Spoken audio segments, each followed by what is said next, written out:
Welcome back to the Bourbon and BS podcast, everyone. I'm Steve Crane. This is Nate Hale with me as always. Nate, how are you?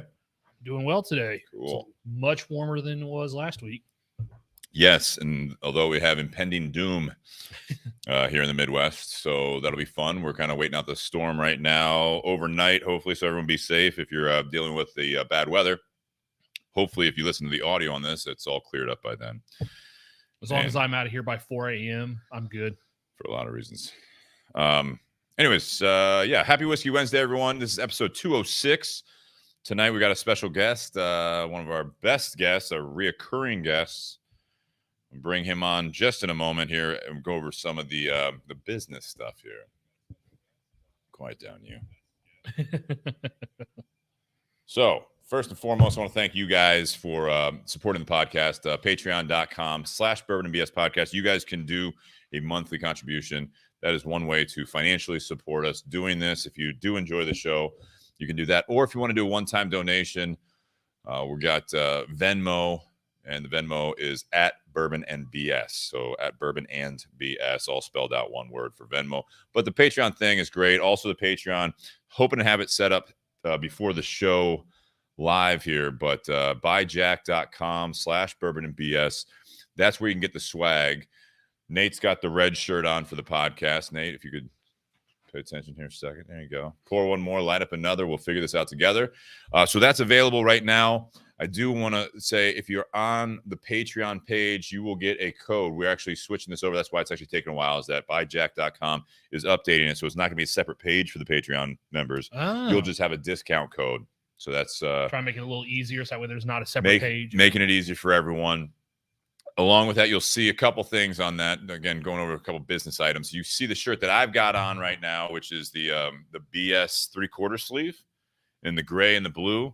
There's going to be 3 of those added to the page as well, and these will be $35. The price, I want to say, the price did go up on those shirts. Cost, 27. we're going to keep it $25. Okay. So the cost went up $2, but we're eating it on that part. The new charity shirt is live as well. It's going to be, I'll wear that next week, but it's going to be the green version of this. It's Kelly Green for St. Patrick's Day. So $10 for the charity shirt will go towards, it's a $30 shirt. $10 is going to go towards St. Baldrick's Foundation, which is a foundation for research on childhood cancer. So we're going to, I'm going to actually reach out to that organization and see if we can get them on as a guest for at least a portion of the show where we can wear those green shirts and talk about it. Hopefully they approve that we're doing it. I mean, they take checks from Fido Irish Pub, you know what I mean? Okay. Like when they're doing that. So you want that or you want this? Okay. All right, let's keep going here. So yeah, check that stuff out.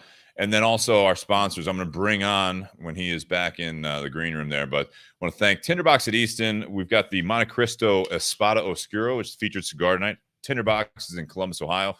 If you guys are in the area, make sure you check them out. If you're not in the area and you don't have a brick and mortar that you support near you, definitely check out Tinderbox at Easton. You can do it through the social media or EastonTinderbox@gmail.com if you need something shipped to you, or you can call the store as well. And then Altadis USA, that's who our sponsor and guest is. Mr. Josh Bentley, how are you? Hey, guys. Great to be here. Great to be here, man. Thanks for having me again.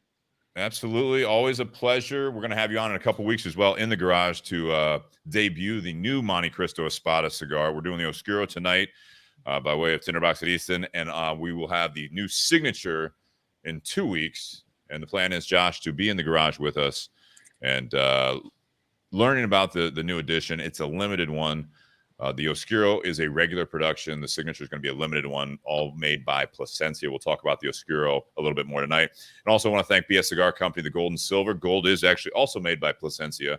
The silver is made by Eric Espinosa and Espinosa Cigars at the La Zona factory. So thank you to all of them as well for keeping the show going.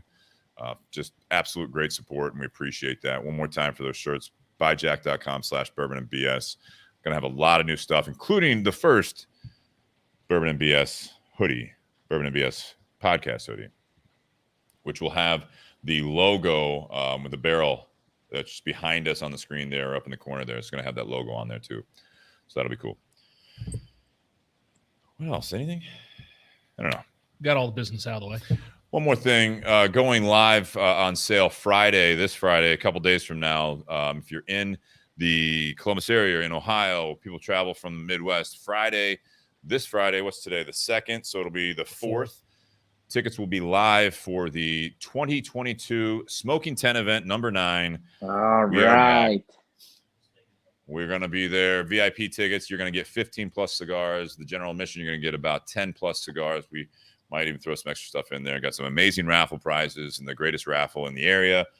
Josh will be there, of course, and he'll be handing out cigars to both the VIP and general admission.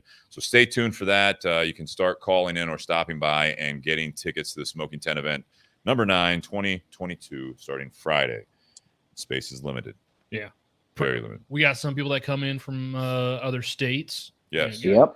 We got some people come in from Atlanta, Pennsylvania, Michigan, Indiana, probably Texas. I don't know. We get people from all over the place. Great, Cheshire. If you want to schedule a trip to the U.S., that would be the time to do it, just so you know. If you're out there, I don't know if you see it. Ryan Newman says baseball tee. I like it. Yeah, we got the Cubs colors, obviously, that I'm wearing right now. And we've got a couple other color schemes. You may have seen me wearing them on the prototypes. But Ray Cheshire, what's the date of the 10 event? It is going to be March 19th. It's a Saturday, March 19th, right around Patty's Day. So definitely, if you guys are looking at your calendars, March 19th, 2022, we've got some of the who's coming as well. Eric Espinosa will be back. Laurel Tilley, who's been on the show, she's going to be in town. Nice. Tom Lazuka, owner of Asylum Cigars, he'll be there as well. Awesome. So we've got a couple of names coming for some Q&A and also just to kind of talk to you guys about their cigars and hand you some of their cigars. And always there's going to be some nice little surprises. You want some? If you whatever. So yeah, we got a couple of people. Sounds like a challenge. Ray says I may be in the U.S. then. Fantastic. Coming farthest from Vietnam to go to the 10 event. Love it. So Josh, I'm going to start sharing this. I encourage you guys. That's another way if you don't want to or can't support the show financially through Patreon or with the Venmo or buying shirts or anything like that. The best next thing is obviously to tell people about the show, tell people about the Bourbon and BS community page on Facebook, get people involved in the conversation. Tonight, we're going to be smoking the Montecristo Espada Oscuro. We're drinking the Old Bardstown Bottled and Bond. Thank you, Josh, for having that. Thank you, Nate, for grabbing that when we were in Louisville. Great grab. And we'll talk about... Do you remember why I grabbed it? I'll talk about that later when we get into it. I think I do. But I'm going to share it. So share it to whatever, you guys. If you're on different cigar bourbon pages, if you want to text it to someone, if you want to. It's also on YouTube. If people don't have Facebook, if you're watching this on YouTube or you hear it afterwards, definitely share the program because we want to keep growing this. And we appreciate Altadis of all of the sponsors, Altadis, for believing in the show and supporting the show from almost the beginning. Josh, you and Paul Waller, really early supporters of the show. And we appreciate all the hard work and the gifts, the raffle prizes. We got some great raffle prizes coming up here. Starting, I mean, I guess we could grab one at intermission and get that thing set up. So Josh has hooked us up with all that, hooked you guys up with all that stuff too. So, all right, I'm going to go ahead and share this right now while Josh goes over the Montecristo Espada Oscuro here. Yes, absolutely. Again, guys, thanks for having me on because snow ice mageddon. I had planned to be live in the garage tonight and wasn't able to. So thanks for the flexibility. We'll see you in 2 weeks with the Montecristo Espada Signature, a limited edition that we'll be talking about in 2 weeks. But until then, tonight we are smoking the Montecristo Espada Oscuro. We were talking about it earlier in some pre-show notes. I think we debuted this in 2019. Yeah. Does that sound right? Yeah, summer of 19. Summer of 2019. And it was the second offering from the original Montecristo Espada, which comes out of the Plasencia factory and the Plasencia family, which was the first Nicaraguan Montecristo and Nicaraguan Puro from the Montecristo brand. The same binder and fillers in the Montecristo Espada Oscuro as in the Habano is what I'll call it. It just has a little bit of that darker Nicaraguan Habano Oskero wrapper. I think personally, and we can talk about this, I think it tones down the spice a little bit. I think with that natural or the I think they call it the vintage Nicaraguan Jalapa Habano wrapper on the regular Espada because it's grown in the Jalapa region.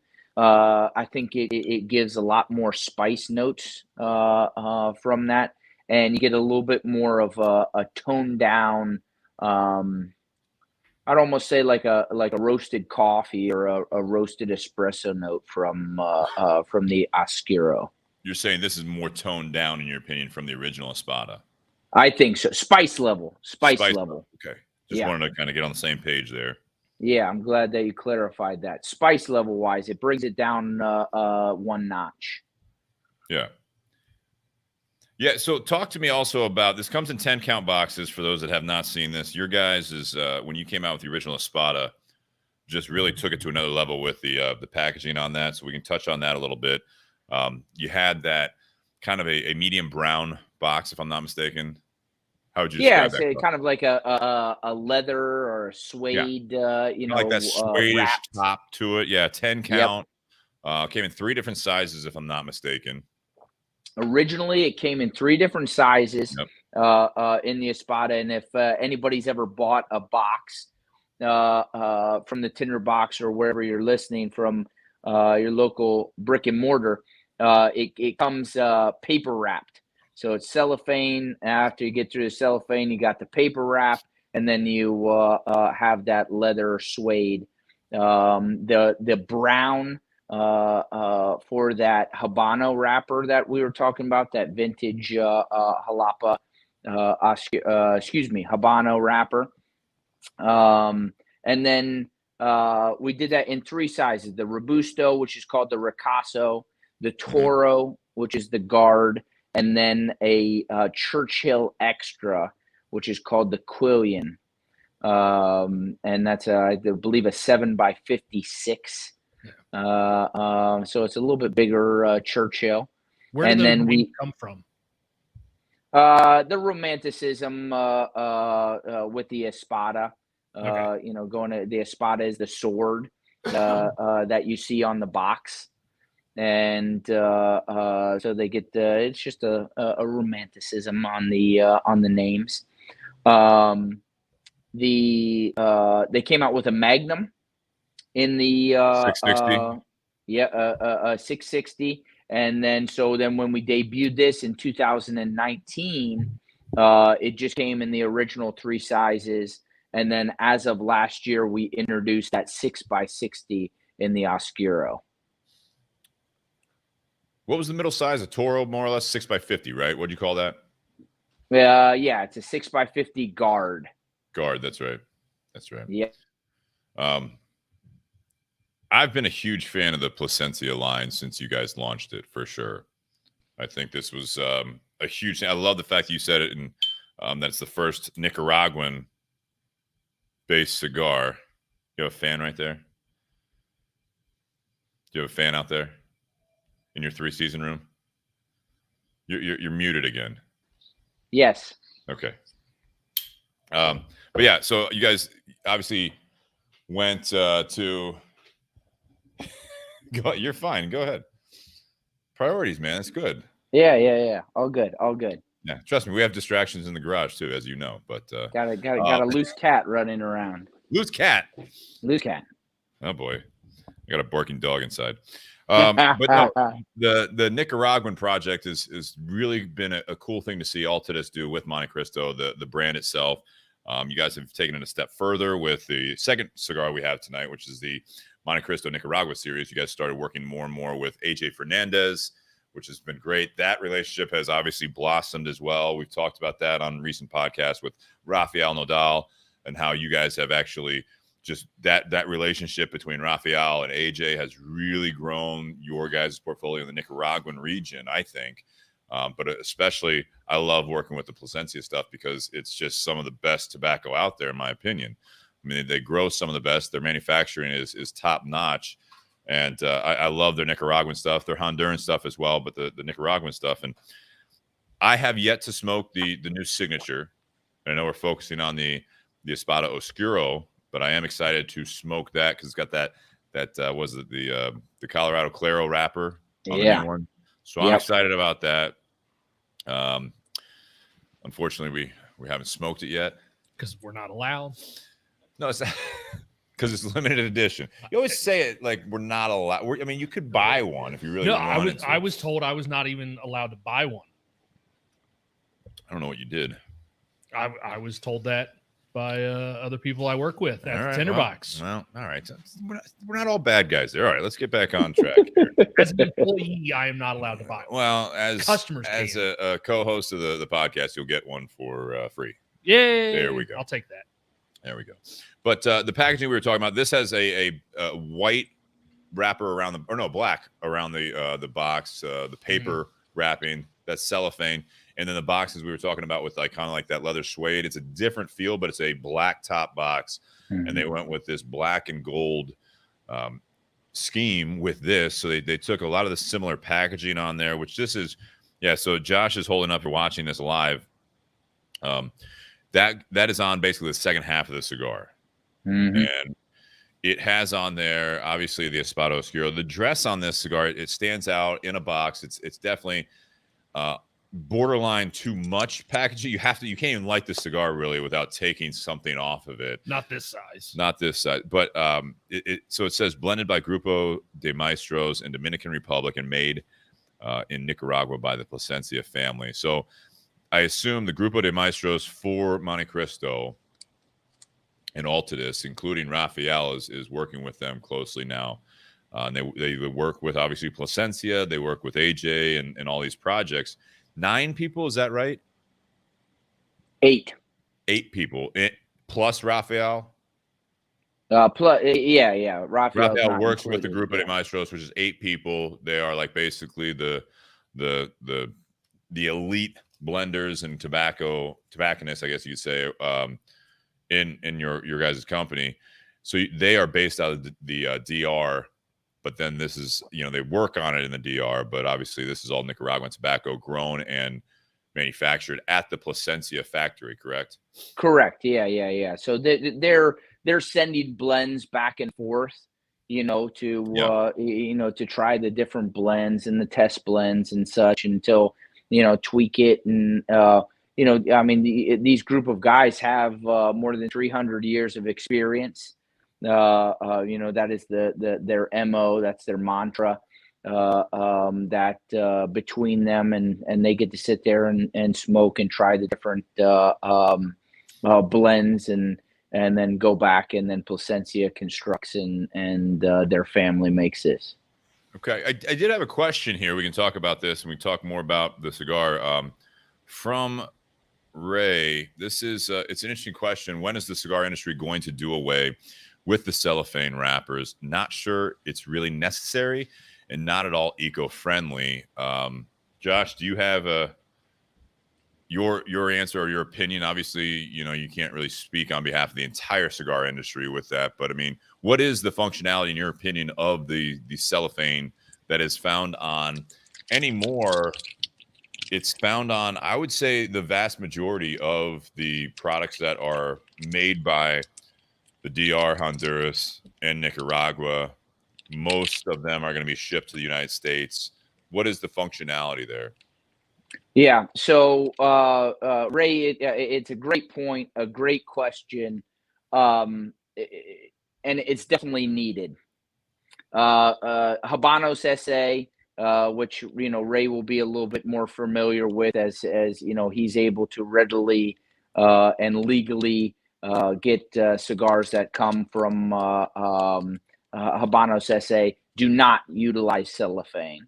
Habanos SA for everyone is basically the owner of all the Cuban brands. That's the company behind that, which is also through basically the Cuban government has part ownership, and then Imperial, which is your parent company, Altadis' parent company, has ties to that, which is why you have Montecristo from Cuba and Montecristo from other countries as well. Yeah, it's sold off. It's a secondary company. Did it finally go? Yeah, Tabacalera. Yeah. Like they stopped talking about that story, I feel like. Yeah. It's it's no longer your parent company. It gets technical. Yes, it gets technical. Sorry to go on that. No. That's all right. So, why the cellophane is needed? Several reasons. Freshness. The construction and keeping that quality, not only in transit, but when it's sitting in the humidor. And the American market likes to go in and smell that cellophane there, and that's one thing at the tinder box is you can look at it but no touching until you buy it. But it protects, and so it's needed. So going on to the second part of Ray's question, this is all plant-based material, which surprises a lot of people. So no they think that it's plastic. Yeah. It is not oil-based. This is plant cellulose. Yep. So I mean, I could burn this right now if I really wanted to, but that's what allows the moisture to get in there, right? It's a two-way. Very, very breathable cellulose. So I mean, it breaks down a lot easier, if left or gets out or gets into, God forbid, a waterway or anything like that. Okay. But yeah, so Ray, that is plant-based and biodegradable, as he's saying. Yes. Yeah. So it's biodegradable.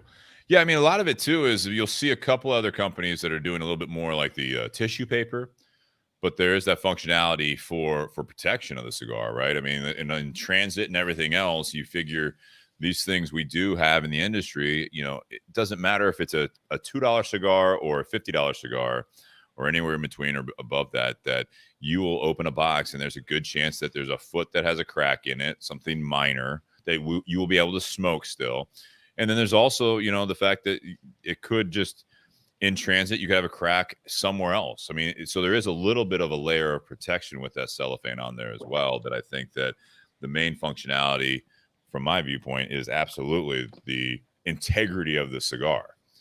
And again, I mean, you're not going to have, we get that question a lot too, just not to get too far down this rabbit hole, but it's something where they ask you like, well, if I put it in my humidor, do I need to take it out of the cellophane?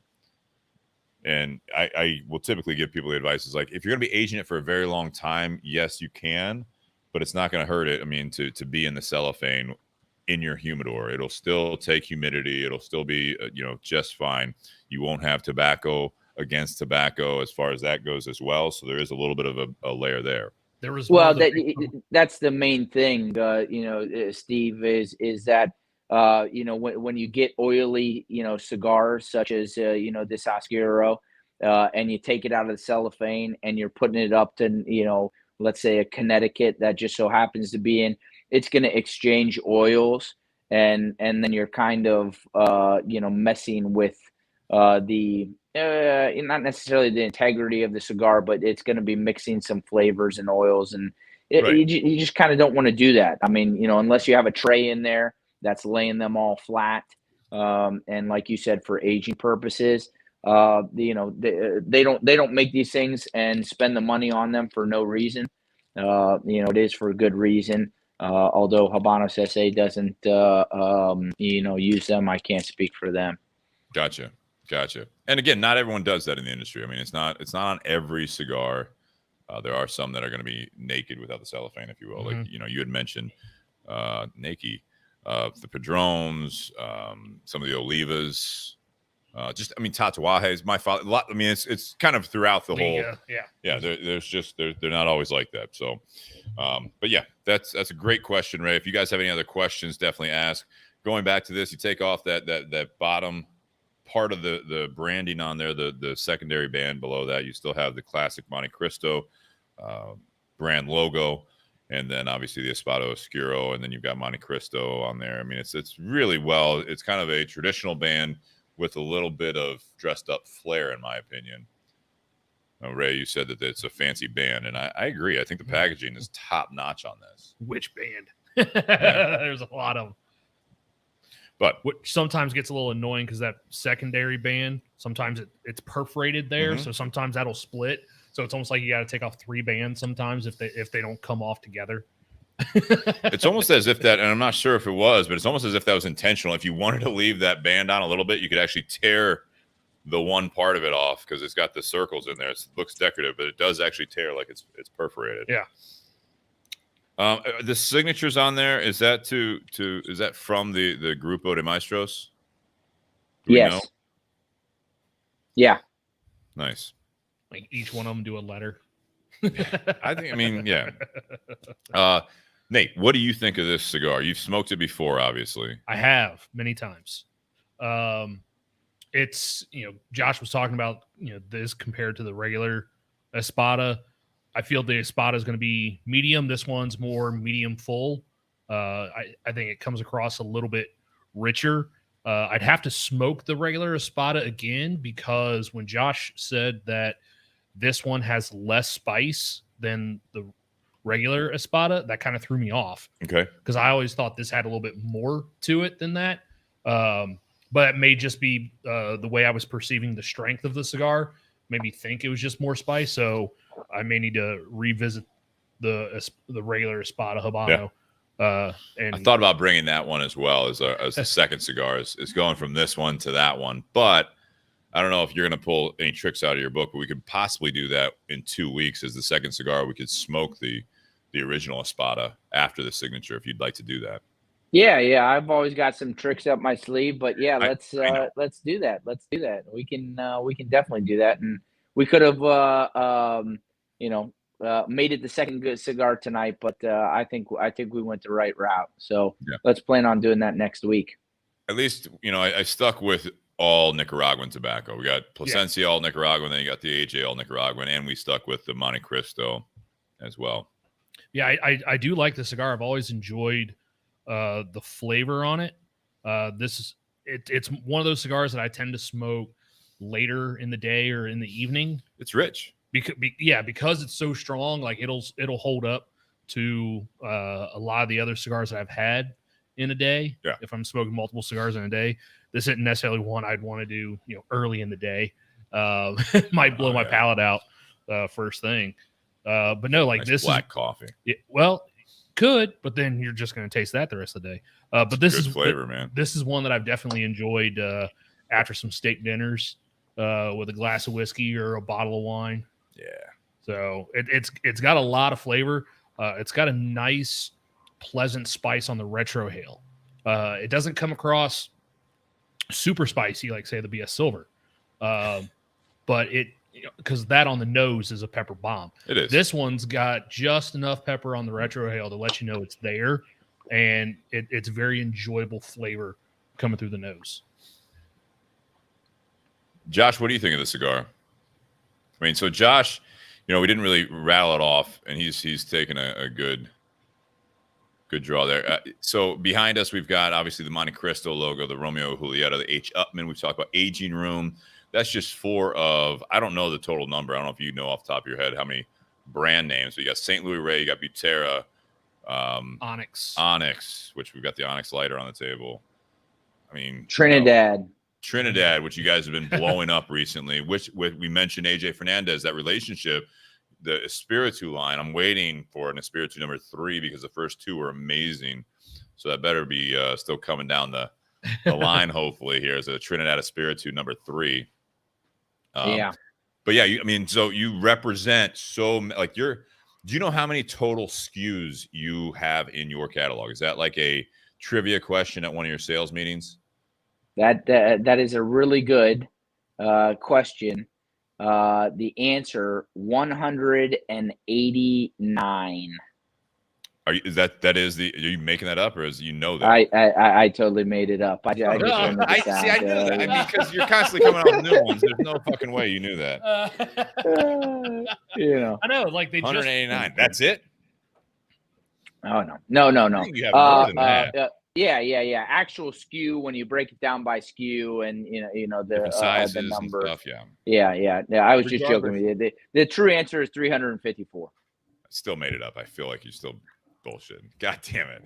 It's good though. It's good. I like that. It's good delivery. This actually reminds me a little bit of the 1935 anniversary. Kind of that strength and flavor. Yeah. I like the 1935. So it smokes differently. Does. I do want to get it does. Yeah, it smokes differently. I would have loved, had we known and planned out, and I mean, to be totally transparent, I had a conversation with Steve yesterday morning. And I was like, yeah, I'm in. I'm coming up, Steve. We're going to do this.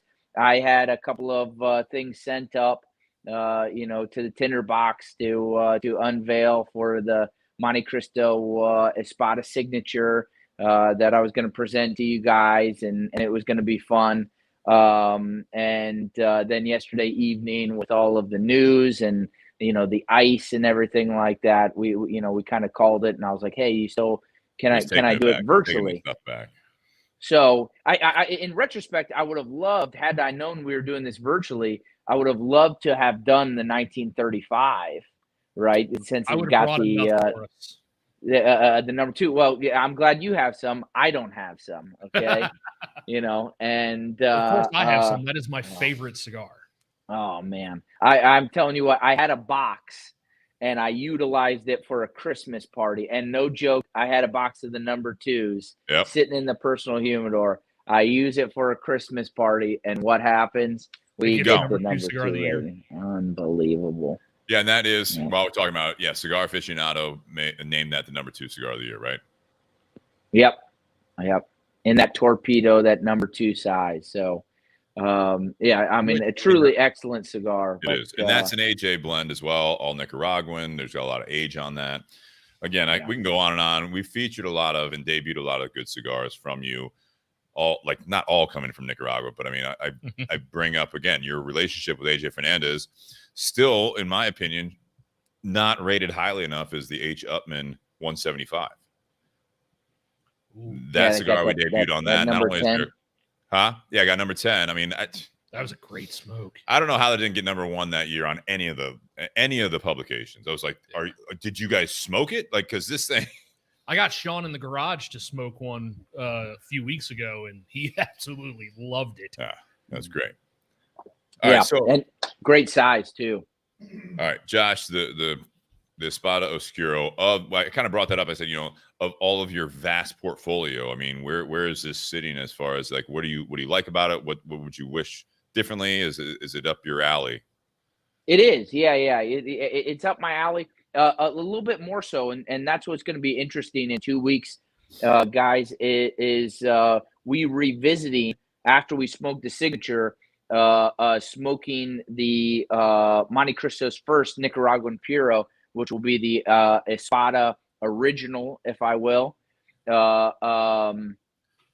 Smoking that, revisiting that. I can't tell you the last time that I smoked the original Espada, because the Oskero, after it came out, was quickly my favorite out of the Espada line, because I like those rich, dark notes, that you get oftentimes. It will, to me, I categorize them in one of 2 ways: in a dark cocoa, or a roasted coffee.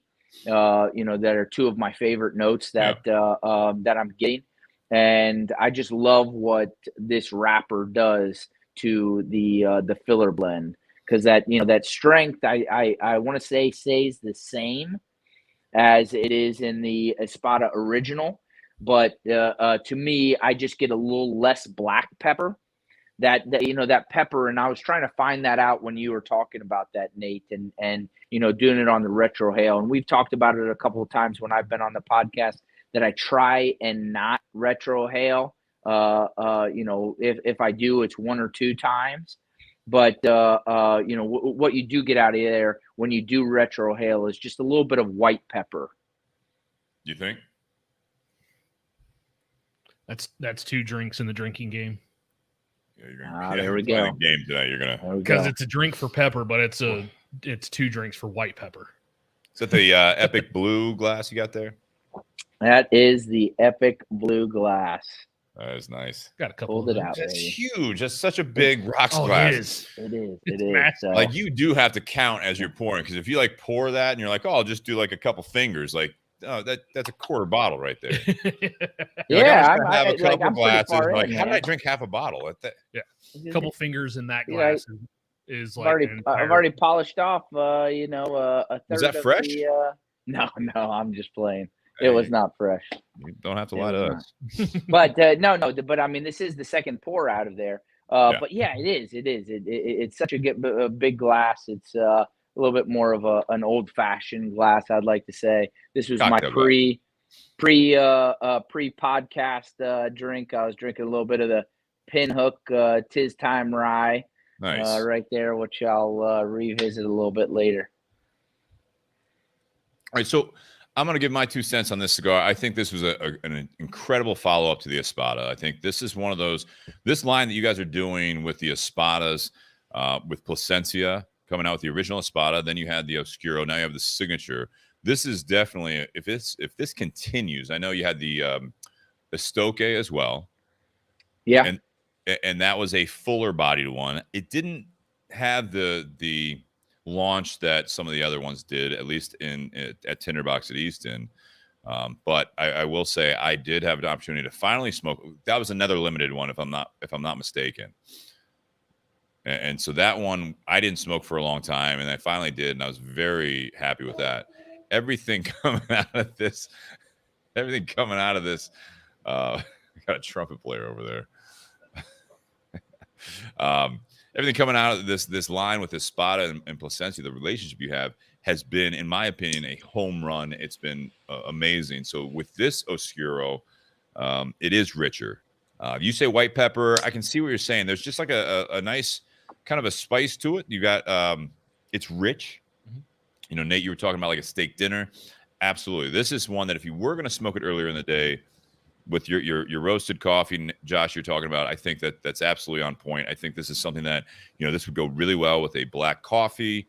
Maybe, if you were a morning smoker, say on the weekend or whatever, and you're having a brunch or whatever. So maybe not first thing in the morning, but later in the morning, you're having some like eggs and a nice, like some bacon and then a nice black coffee, no cream, no sugar, just that. Bloody you light Mary. this up, Bloody Mary. A little whiskey. I don't know. What are we doing? Irish coffee after that, and then you're hammered by 2. But then this is a great, in my opinion, nightcap cigar. Winter, summer, anywhere in between. This is one that it does go with a nice steak dinner. Something that you do. I think if you had a little bit of like pepper on that, like a black peppercorn, as far as that goes on the steak. You have some sides. I think this goes well. This is like one of those classic steak dinner nights for me, with like a nice cab with it as well. And then you have a nightcap, or you have, whether it be a whiskey. This wouldn't be, I'm not saying this doesn't pair well. This isn't the whiskey for a nightcap. This is a little lighter for me. We'll get into that here a little bit. But if you have a coffee for an after dinner, or an Irish coffee, like, or just a whiskey, like throw this in a black coffee, the Old Bardstown Bottled and Bond that we're going to be talking about here momentarily. But this would be one that would go with that as a dessert cigar. It's just rich. It's got that, you talk about, it's like subdued, it's smooth. It's not really in your face, but it kind of just lingers on your palate. It lingers, just the whole experience of this cigar is just that kind of deep tones of what tobacco can be. It's not, you mentioned Habanos SA. This is something that it would be tough to produce with other tobaccos not from Nicaragua, in my opinion. This is a true Nicaraguan blend that is very rich. You've got that, I don't know if it's because of the volcanic soil, but something with this that they did it with Plasencia. They made this a very rich and hearty blend. I mean, it's just that the flavors are just there. But it comes across fairly smooth. Oh, it's very balanced. Yeah. Very balanced. To get a cigar that strong, that kind of flavor, richness, but still be smooth on the palate. Like, obviously, those guys know what the hell they're doing with over 300 years of experience and working with the Plasencia family and their, vast knowledge of tobacco and the tobaccos that they have access to. And my cigar, this is the 5x52. Mine's very well constructed. The draw is perfect. My burn line is good. I've touched it up just because we're talking a little bit, but other than that, I haven't had to do a whole lot to it. And I'm only about halfway through the cigar. I know you're a little bit further there. Yeah, mine was a little soft and spongy, so it was burning up a little quick. Yeah, but mine, it's a dense cigar, which is nice. We find now, and I think it's partially because some of the trend of the industry, just to get kind of on that note while we're talking deeper about cigars here, lighter cigars, are, especially those box presses, are becoming, I feel like, a little bit of a norm, because you do get a great smoking experience a lot of times, sometimes too airy. I know like the anniversary 1935 Montecristo, box press, a little airy draw, but not like too airy. I mean, it's still very well constructed. Yeah, it's still a dense cigar. This I feel like if I had a two of them right here, I would definitely, this would be a heavier, denser, blended and constructed cigar. And it's just still a flawless draw though for me. So construction wise, again, the Espada line for you guys, Montecristo in general, that's what you expect from the brand name Montecristo. Anything coming out of Altadis, I'm not trying to blow smoke up your skirt, but of the lines, Montecristo, if you buy a Montecristo, you're expecting a well-constructed cigar. You're going to have just a nice draw. It's not going to be airy. You shouldn't have a plug cigar. It does happen. Doesn't matter what brand. It's a handmade product. Yeah, it's going to happen. But this is, again, I think this is just. Well, and before we move on to the whiskey, Josh, this comes in, and Josh walks away as I'm asking. No, I'm still here. This comes in MSRP a little bit higher than the original Espada. Just a touch. Do you know what the reason is for that? Yeah, it's that wrapper. That's what I figured. The wrapper. The cost along with that wrapper and the fermentation, process that it goes through. It just is a little bit more costly. Do we know how long this wrapper's fermented? No. It just very well-aged tobaccos. There's no age statement on there. That Upman 175th anniversary that we talked about, that was a 3-year fermentation using some Connecticut broadleaf. And so that was part of the reason why that cigar, you rotated. That's what I told Sean. And, go back and listen to that episode when we featured that a couple years ago to hear that cool process that you guys do. Yeah. That was a medio tempo. Yeah. Great tobacco on that. So Shannon, what do you got here? We got Shannon in the garage. Shannon's been on the show several times. You guys may know him. Shannon Chapman, go ahead. What's up, Josh? How you doing, buddy? Hey, Shannon. Good to hear you, bro. I got a question. We were talking about the quality of Montecristo and all that good stuff. For me, as I was getting into cigars, you'd be out and say a UDF, and you'd see Montecristos in the little crappy humidor they got. Yeah. To me, I always thought, this is just me, just being a newbie in the beginning, like, is that a low budget cigar? Until you get into an actual box store and you see all the different brands and the construction, and you start smoking all the other ones. Now, as a newbie out and about, have you ever come across someone or heard that, like, oh, that's just a gas station cigar? You know what I mean? Have you ever had any of those problems? Not with the Montecristo brand. And actually, I'm a little bit surprised. The UDF, which is a local chain for those of you listening outside of the Ohio area, 7-Eleven or any of those. There's a specific guy who puts together those acrylic humidors for those, and I've never seen a Montecristo in there. I did approach to find out where he gets those, and he sources those from from a distributor. I've seen Romeo's in there. I've seen Rocky Patel's in there. I've seen a couple of other brands that have been inside of those acrylic, but I've never seen a Montecristo. So, And then, you know, when you venture out further and go into, you know, a Speedway or a 7-Eleven, in my experience, I've never ever seen a Montecristo in any of those. You see Romeo's, you see Macanudos, you know, in the little single fresh lock pouches. Ashton punch. so what we see around at least this area, and I've seen it elsewhere, like golf courses and like liquor stores around. A lot of state liquor stores will have it. I thought it was someone that one of the stores that I know, and I asked the local store that I go to quite a bit here, right down the street from me, maybe too often if you're judging me, but I was talking to the lady there. She had a card. I didn't understand, I didn't know who that distributor was that they're utilizing. One I see in there is either the Montecristo Classic Series. If we see a Montecristo in there, which is like probably it's called that for a reason.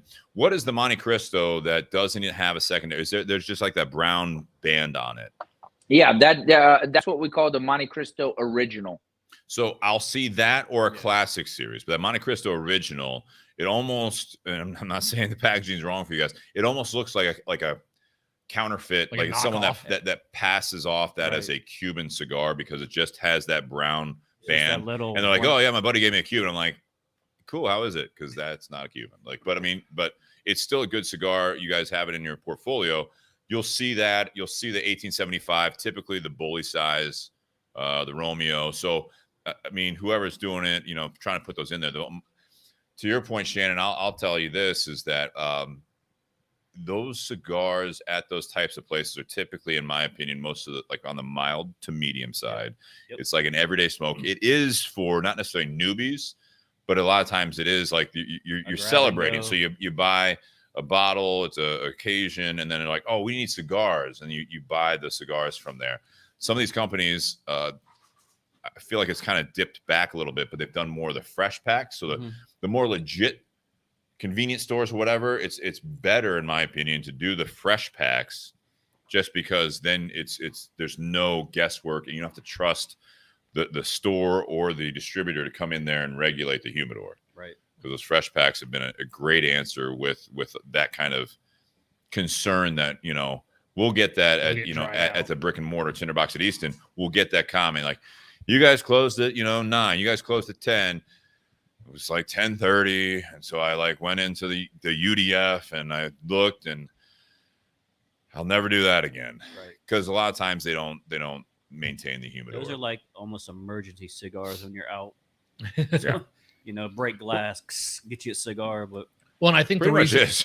Well, and I think one of the reasons a place like that might carry something like a Montecristo is Montecristo is a well-known name in the cigar industry. Whether it be Dominican, the Nicaraguans, or the Cubans, it is a very, very popular name in the cigar industry. Yeah. And so anyone who's buying cigars for someone and they're not even a cigar person, chances are they've heard of Montecristo. They've heard that name before. Yeah. It's the number one most recognized cigar. Montecristo. There you go. Yeah. One more cigar question, then let's talk about Old Bardstown, and we'll kind of roll through the part one ending here. But Josh, I don't know if you have an answer on behalf of yourself or Altadis, but is the box pressing only done on cigars made outside of Cuba? I don't recall ever seeing a box pressed Cuban cigar. Yeah. Yes. Ray, a great question there. From what I do know, first off, a little bit more traditional in Habano SA and what they are utilizing as far as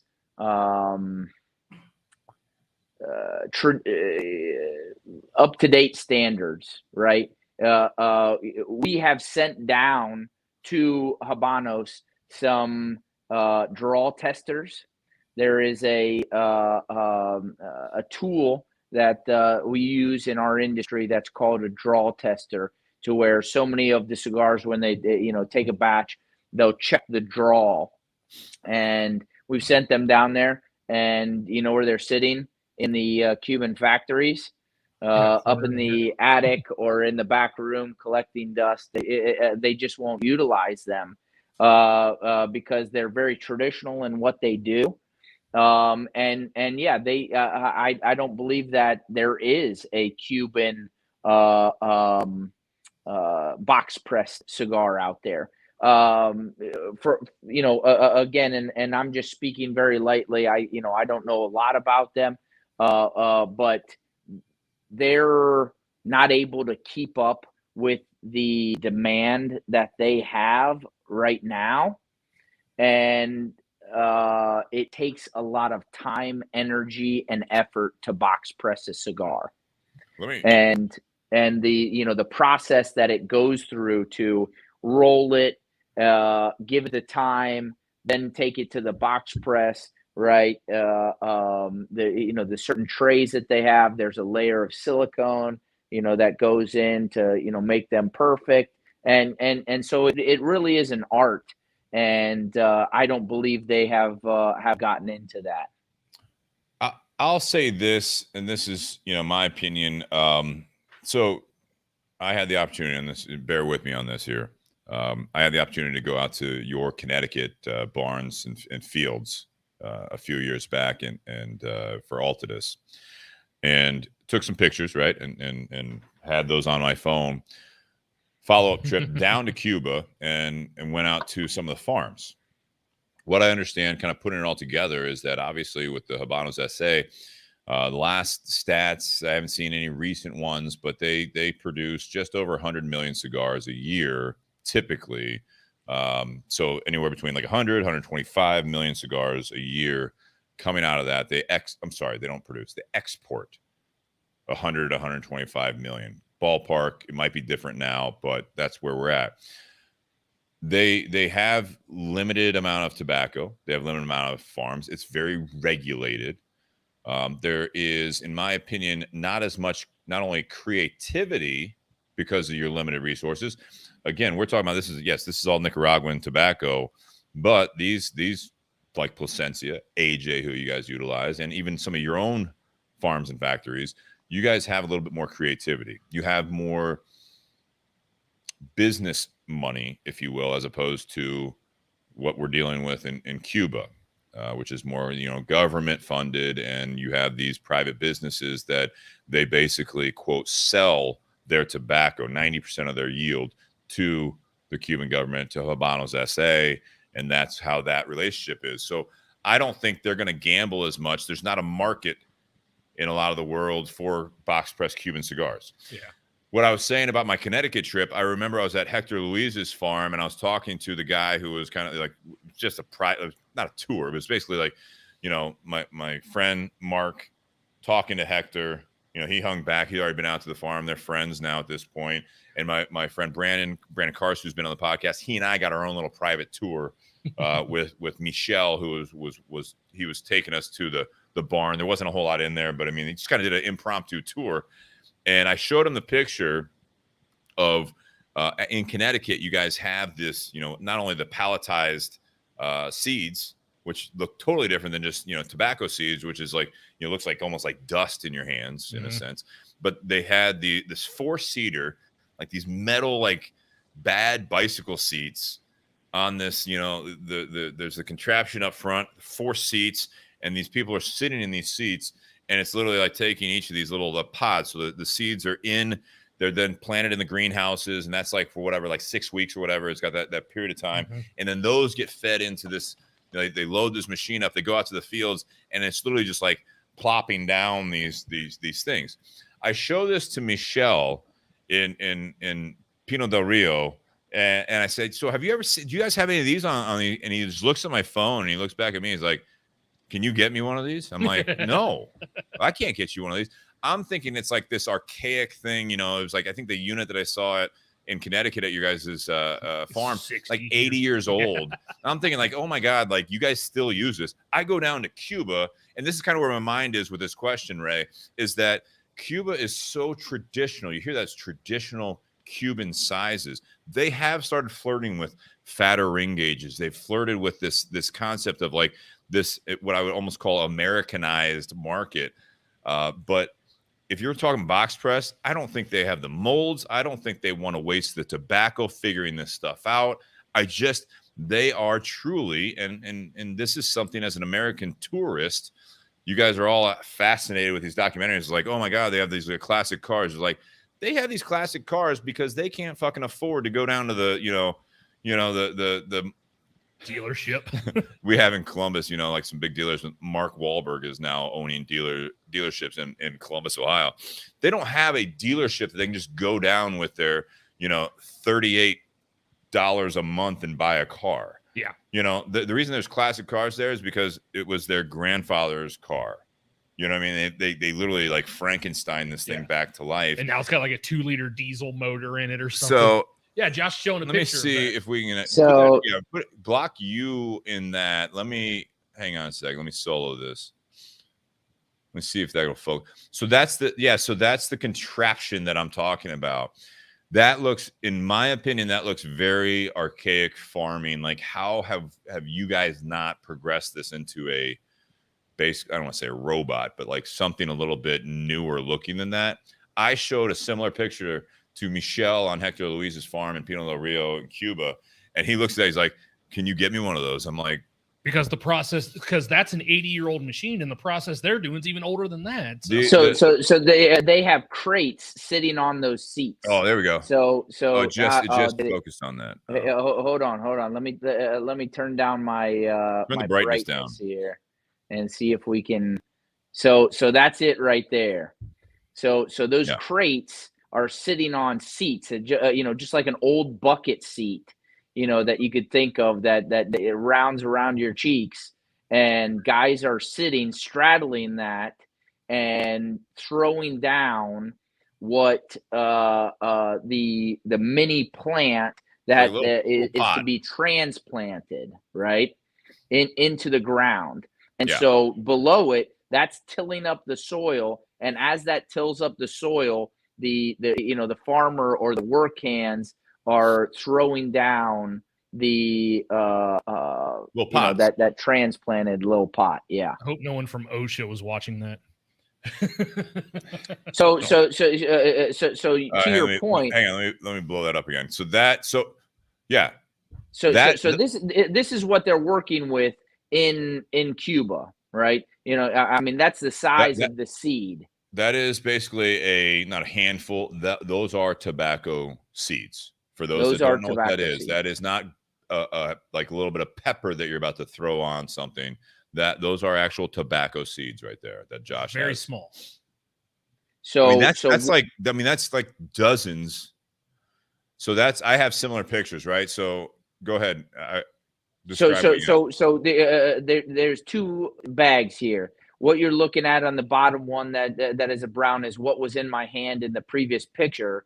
And on top of that are fertilized pellets, pelletized, surrounding pelletized, right? And you can see they're circular, they're cylinders, not cylinders, but little spheres around that seed to help that plant fertilize to take and give the nutrients that it needs. Yes. Yeah. And so that is something that, that is an actual machine that does that. Basically, they sprinkle those seeds into a machine, and then it's like almost like vacuumed, and then it shoots it down in there. And that's what they pump. Sorry, they palletize that, and then they sprinkle those. So you're showing that. Those are the palletized seeds in those little, like almost like spheres that you talked about. You sprinkle that. There's a certain amount on this like metal tray. And then it just shoots them down into those the pods of soil. into this, Steve. So that's what they're distributing on that machine, or on the 4-person seat. Yeah. Thank you, Josh. That's bonus footage. Oh, now I just got him on the screen. All right, the Josh Bentley Show. How you guys doing tonight? Hey, all right. It's all right. Calm down. Yeah, you had your moment. All right. Old Bardstown Bottled and Bond. This is a Willett product. Nate, what do we know about this? Yeah, so it's coming out of, as Steve said, it's coming out of the Willett Distillery in Bardstown, Kentucky. It is a bottled and bond. This is a 4-year, 100 proof, and picked this up when you and I went to Louisville back in June. Yeah, and the reason I actually picked this up, the first night we were down there, and we were down there with Elena.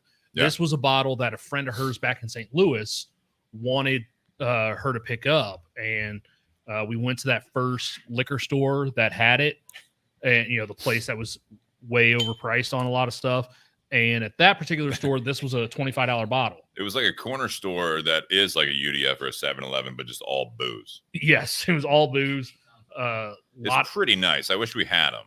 Yeah, lot of overpriced stuff. And this was a $25 bottle at that store.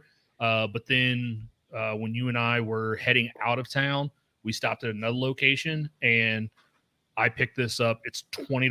Yeah. So $20 for a Willett product that is bottled in bond. So that right there just sounds absolutely amazing. Do you want to take a guess? Because when we first had a sip on it, you had some flavors that you were getting. You want to take a guess on the mash bill? I feel like I get this wrong a lot. I need to get better at this. We need to just like You also said this was pretty light, even though you knew it was a bonded 100 proof whiskey. Yeah, so it's 100 proof, meaning 50% alcohol. We talked about that. So just a quick kind of recap on that is not only does it have to be 4 years, but it has to be barrels that are from a 6-month period. Yeah, it has to be either from January to June or July through December. So yeah, that's what they call a distillate season. Yeah. And so it's certified by the U.S. government. And it has to be aged in a government bonded warehouse. Correct. So I thought this was first sip was a high corn. Okay. I feel like I'm always wrong when I say that. And I was like, those Elvis ones were definitely. So if you guys watched the one we did the Elvis whiskeys, I thought Nate was fucking with me and actually put the rye in my bourbon or whiskey glass. And then, yeah, I was wrong. So I'm still learning, but I think it's a high corn mash bill. So this is coming in at 72% corn, 13% rye. Interesting. And then 15% malted barley. And Okay. typically we don't see the malted barley be a higher percentage than the rye. Maybe that's why typically. it's lighter. Well, and yeah, you thought this tasted like a light whiskey, but then again, the other night I shared with you a whiskey that was 129.2, and you were like, "This tastes like 100 proof." Well, so when you have a friend that is testing you with different whiskeys, blind taste testing, and it's like, "What do you think it is?" I'm like, "Oh, one out of the thousands of bottles that we that I could maybe be sipping on." It was actually a watershed pick. The Party Source did. Yeah. So, yeah. But I did say like that one just lingered. So that would probably be the higher proof. I just thought that initial sip of it was a little bit, it wasn't like super high proof, but it made sense when the fact that it would not leave. Cause I made the comment on that one, not to get off the Old Bardstown, but I made a comment that was like this, like that warm and spice just like sat on my tongue for minutes. And like that, as you guys call it, the Kentucky hug. It was just like the whole thing is just like I feel like I shouldn't finish this glass because it's burning my insides. But it was very flavorful. Mm-hmm. This one it's lighter flavors. I thought like the corn, I thought it was a higher corn component because I did get a little bit of that corn type of sweetness, even flavor. But it was sweeter, which I always equate a little bit more with the higher corn. I don't know if that's common with you guys out there that are more knowledgeable than I am with the whiskeys, but I usually will say like I can almost taste like it's not like corn water like some of those that I talk about. It's got just this like higher corn sugary sweetness, almost like what you would expect if you just had like high fructose corn syrup to taste like. It's kind of got that sweetness. And you said more fruit, and when you said what your fruit was, I was like, yeah, kind of like that sweet, tart Yeah, type of a on the flavor. nose and palate, I get kind of a cherry flavor on this. That kind of fruitiness, like it's very bright type of fruitiness to it, not crisp like a citrus or anything like that. But yeah, even being 100 proof, it is very very smooth.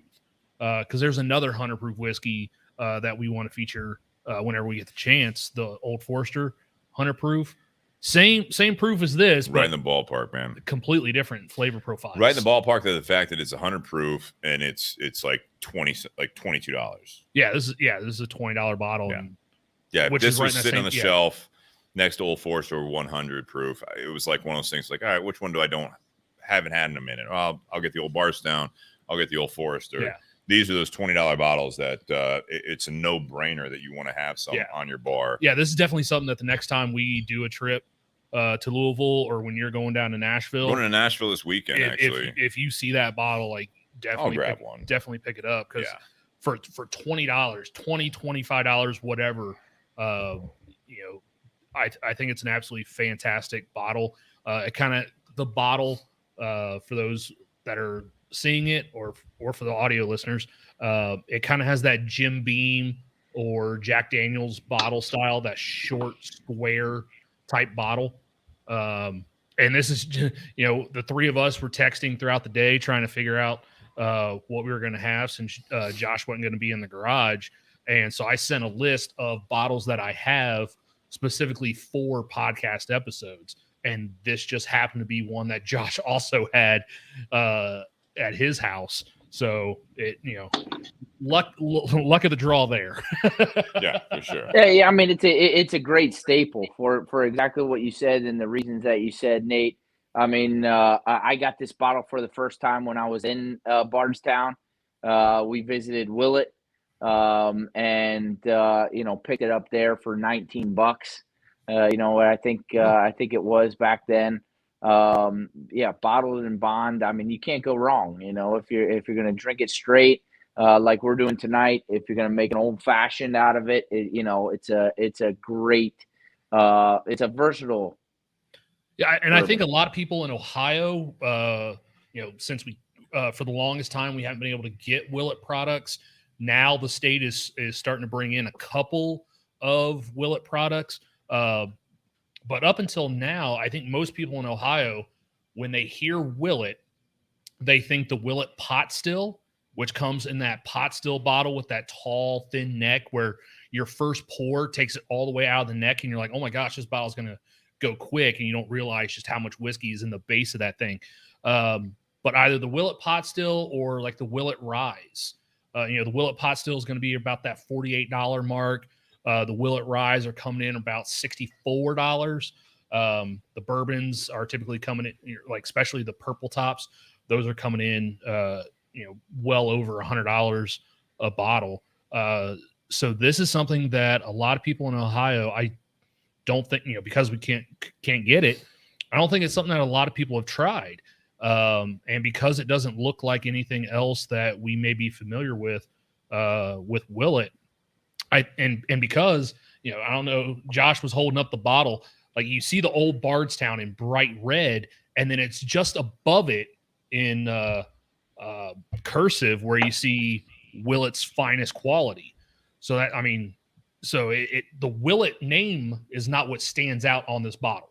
When people see a Willett bottle, people know it's a Willett bottle. When they see the pot still, that is a very unique bottle shape. They know it's a Willett product.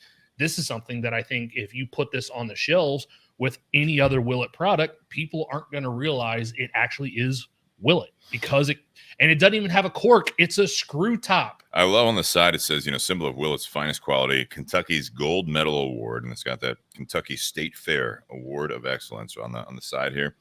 Distilled in Kentucky, bottled in historic Bardstown, Bourbon Center, Kentucky. And on the other side, you've got this whiskey has been made from a formula and method developed by generations of Willett distillers, Kentuckians dedicated to producing the greatest, quote, the greatest Kentucky bourbon, end quote. Old time sour mash distilled in Kentucky. I think there's a reason maybe that it's not as widely distributed. This is something that, you're looking at it as like, this is like Kentucky proud for sure. Yeah. But I'll tell you this: if this and the Willett Pot Still were both available in Ohio and they were sitting on the shelves next to each other, like I've got a bottle of Willett Pot Still at home. With the price point and the flavor of this, I already knew where you're going with this. I would be picking this up more often than the Pot Still. Half price. Not even because of the price. I mean, with the proof, bottled and bond, 100 proof, 4 year. I mean, and the flavor, like I know Brian at the Tinderbox loves Willett Pot Still. Mm-hmm. I would be interested to see what he thinks of this. I'm not saying we should save any for him, but well, maybe if we see it down in Nashville or on the way, we're gonna stop at a liquor store or 2 or 5, and maybe I'll get a bottle for him. But the pot still, I think, has more like cinnamon, yes. like more spice to it. So which I don't get from this. No, Josh, you like this bottle? Yeah. For for the price point, right? Okay. Well, usually when I'm in the garage, we're drinking something that has a price tag of $50 or more. Historically, you treat us well. You treat us well, all right. Historically, and we've always done something like that. And Thank you, Ray. I take that as a compliment. But some may say frugal. Truly, I mean, for that price point, as I said before, it's a great drink. It's a great sip, to have. I'm glad we're doing it. I think it's a great night to be sipping on some Old Bardstown. Well, I want to throw up on the screen here before we get to the ratings here. We got some YouTube comments. I don't have the YouTube feed pulled up right now, but I do want to bring up, we have a couple listeners here, the Bourbon Basement. So, well, with the amount of Weller you guys get, not surprised this isn't something in Ohio on Ohioans' radar. Honestly, to the Bourbon Basement, I mean, the thing is that although it's hard to find, Buffalo Trace products are part of the Ohio State liquor portfolio. Willett, up until recently, was not. So this is something that, just within the last year. Right. So like the people that were, I love Willett. I've been to the Willett Distillery and it's fantastic. It's a great thing. In fact, kind of to do a full circle there, Josh, that was one of the things that going from like Four Roses, or like we also like more recently toured like Old Forester in Louisville on Whiskey Row. When I went to the Willett Distillery, have you been there, Josh? Yeah. It kind of reminded me more of the farm feel, the smaller feel of the Connecticut tour I did with you guys. It's kind of like you got the barns, you got this like everything's hands-on. We're watching these guys, do the traditional in Connecticut, hanging. We went out to the field where they're actually stalk cutting the tobacco, and then you see the tractor pull in, and they're hanging them in the barns as they're getting ready for that. And you're like, okay, so they're saying, well, we don't have, if the humidity is too high, we literally just manhandle this louver where like every other slat of this red barn gets moved out to get airflow going, right? And then I go to Willett, and it's like, so these like somewhat like railroad looking tracks is how we roll a barrel down from one to the other. And I'm like, I'm seeing some ties here. Like this is not like a brand new state of the art facility. This is like some traditional stuff going on. So I like that. But with the Buffalo Trace, I have not yet been to Buffalo Trace. That is on my list. I know most people have been that are into bourbon.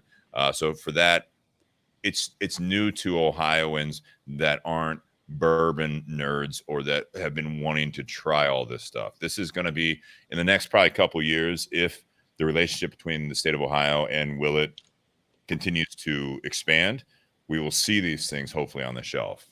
Well, so to go one step further to the Bourbon and Basement, what I was doing, looking up on my phone, Steve, as you were talking about that. So there's only 2 Willett products available in Ohio right now. Is the pot still, the aforementioned pot still, which is infamous in its own right, and then the rye, the 4-year rye that we've had before on. So that's all that's available. The Old Bardstown is not available. That's not. I thought I saw Noah's Mill available somewhere, and possibly Rowan's Creek. I thought there were 4 Willett products, but again, I know Those two don't have the Willett name. Ever changing. Yeah. I want to throw up one more because I want to encourage the YouTube listeners. I want to give you guys some love out there. It says Tim Evans, at Bourbon and BS. So he's talking to the Bourbon Basement. If they change the pot still mash bill, I'd say it beats the Old Bardstown. Neat. The Old Bardstown is brutal for me, my opinion. Yeah. I don't say it's brutal, but I mean, again, that's different for everyone. I will say to you, Tim, that this is not one that I would absolutely seek out neat, but it is something that it's easily shareable, and it's light enough that on like a spring or summer day, this would be one I'd go to over the bit of like the spice cinnamon in the Willett pot still neat. If I didn't know this was a bottled and bond product, I would not peg this at 100 proof whiskey. No. This, for me, this comes across more like something in the high 80s, low 90s. Agreed. And they have one. They have the Old Bardstown that is a non. Yeah, they have a 90. bottled They have a and 90 proof Old Bardstown. Yeah. Yep.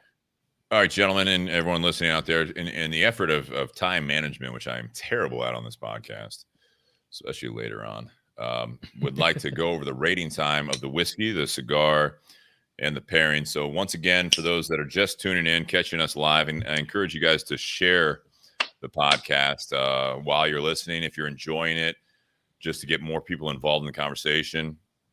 We're going to be talking about Groundhog Day, and how did I frame that? Is that groundhog full of shit? Yeah. So in typical Bourbon and BS podcast fashion, right. But yeah, get more people involved in it. And if you guys are on Facebook, I know some of you guys are watching on YouTube, which I appreciate that. If you're on Facebook, Bourbon and BS community page is great to join.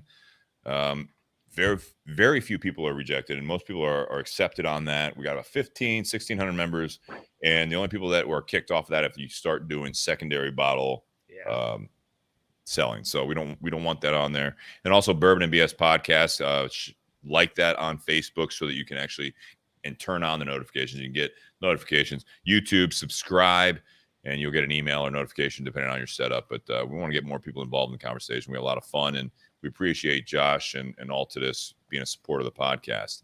So rating time whiskey. So this is one, if you're new to the podcast, out of 10 being the best, we rate the whiskey, we rate the cigar, and we rate the pairing all individually.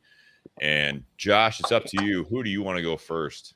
Do you want to take it? You want Nate? Yeah. I'll take it. Like it. Unfortunately, we were smoking the Ricasso, so I had to lay her down because she was getting to the end there. To start out, the Old Bardstown, it is what it is, right? We'll call it that. I'm not gonna go over it again. It was a $19 pour, and it drinks like I would say $30 pour. I would say I think that's pretty impactful. That's a big one. Yeah. I mean, it depends on what you're comparing it to. I mean, it's a go-to for just something. It should be a staple in your bar, right? If you have a bar and you have access to get Old Bardstown, it's great to have there because of the versatility that I talked about, right? You can make an old fashioned and not feel bad that you're using a $50 bottle to make an old fashioned. What have you, whatever your wallet is. But like Steve said, during the summer, you want to, just have a sip. It's light enough. The notes that you get out of there, the sweetness, that evidently is from that 70+% corn mash bill. I give it a 7, on the drink alone, by itself. The Espada Oscuro, the second to the Montecristo Nica Puro offering out of Plasencia. Wonderful construction, excellent flavor profile. Depending on when you're having it, like we talked about tonight. an after dinner, what you're pairing it with. I give that an 8.5. I think it's a great cigar. It's one that I like to have regularly in my portfolio. The price point, the Robusto that we smoked tonight, the Ricasso, comes in under $15. I think depending on what state you're buying it in, somewhere around $14 for that. A great price point for an excellent cigar that you're not going to be disappointed with. It's not going to leave you wanting more. The oiliness from that Oskero wrapper is great. So I like that 8.5 that I gave it. The pairing, I give it an 8. I think it was good. The sweetness of that mash bill that pairs with it gives it a little bit more of a caramelized note to the cigar, that you get a little bit of like almost like a to get into all the flavors and the drinking board that Nate has off to his left. It's like some more, right? It's like a toasted marshmallow that you get out of it with the sweetness from that Old Bardstown. So yeah, 8. Nate, go ahead. All right. Locked and loaded. I feel like you're ready to go. I am. I already got mine written down. All right. What was Josh's summary? So Josh was a 7 on the whiskey, 8.5 on the cigar, 8 on the pairing. So me, I'm a little bit different. It's tough but honest. I like that. I'm a little bit different. On the whiskey, I'm going to give the whiskey a 9. I really enjoy this bottle. Coming in at $20, it's a steal. What? I love this. I love this bottle. Even if How heavily do we rate? And when I say we, I mean you. The price tag. I forget the price. I really enjoy this whiskey. Okay. I really enjoy the flavor. It's very smooth. It does, even though it's got a higher corn mash bill, I think because it's got that 15% malted barley and a little bit less on the rye, it doesn't have a whole lot of spice to it. So this whiskey comes across very smooth. Yeah. I really enjoy this bottle. I think with the price point, it is a great bang for buck whiskey. Yeah. And I intentionally said price point to piss Sean Anderson off. You got Ray out there, 9 because it's cheap. No, it's good. It is a really good just bring in the bottle. Community in the conversation here. No, I'm not trying to interrupt your rating. I know, but no, I mean there are some other 100 proof whiskeys that I've had recently that just as smooth and well balanced as this is, I probably enjoy a little bit more. I just think the price point is a bonus. Agreed. Because this is a really fantastic bumps bottle. It up a little bit. It does. If this was $50, 8. Yeah, probably. All right. For $50. But it's a great drinking experience. I really enjoy. Ray, I'm not arguing your case. All right. How about the Montecristo Espada Oscuro? That I'm right there with Josh. I'm at 8.5 as well. Okay. I did have a little construction issue with mine, but that's the first time I've ever had that with this cigar. So I'm not necessarily holding it against the cigar. It was a little soft and it burned a little quick. It did. But I really enjoy the cigar. I think for me, the original Espada is more of an anytime cigar. I can smoke that one any time of the day. The Espada Oscuro is more for me an end of the day cigar, after dinner type cigar, just because it is a little bit heavier, but it's still a very flavorful and very good cigar. How about the pairing? The pairing, I think that the cigar actually went pretty well with the whiskey. I agree with Josh that when I went cigar and then whiskey, the whiskey kind of then had a little bit thicker type of caramel type flavor to it. Mm-hmm. And I enjoyed that. So on the pairing, I'm giving the pairing a 9. Yeah. No, I mean, I think between the two of you guys are you're still rating these, all three of them, pretty highly. I mean, these are not necessarily, I know you gave the whiskey a 9. I mean, this is, I think you do bring in price. You have to when it comes to any of this stuff. I know Ray and some other listeners will say, price shouldn't have any factor in it, but I think it does. When you have that much competition out there with bourbons and whiskeys, and you go to a liquor store, you're looking at everything. What do you feel like adding to your bar? Same thing with cigars. If you go to a nice brick and mortar, if you're online, even more options. You do need to bring in price and what you're comparing it to, because that does factor into, will I buy one cigar, 5 cigars? Will I buy a box? With a whiskey, I'm going to give it an 8. I think the Old Bardstown Bottled and Bond, I think it's an 8 because it is a solid bottle.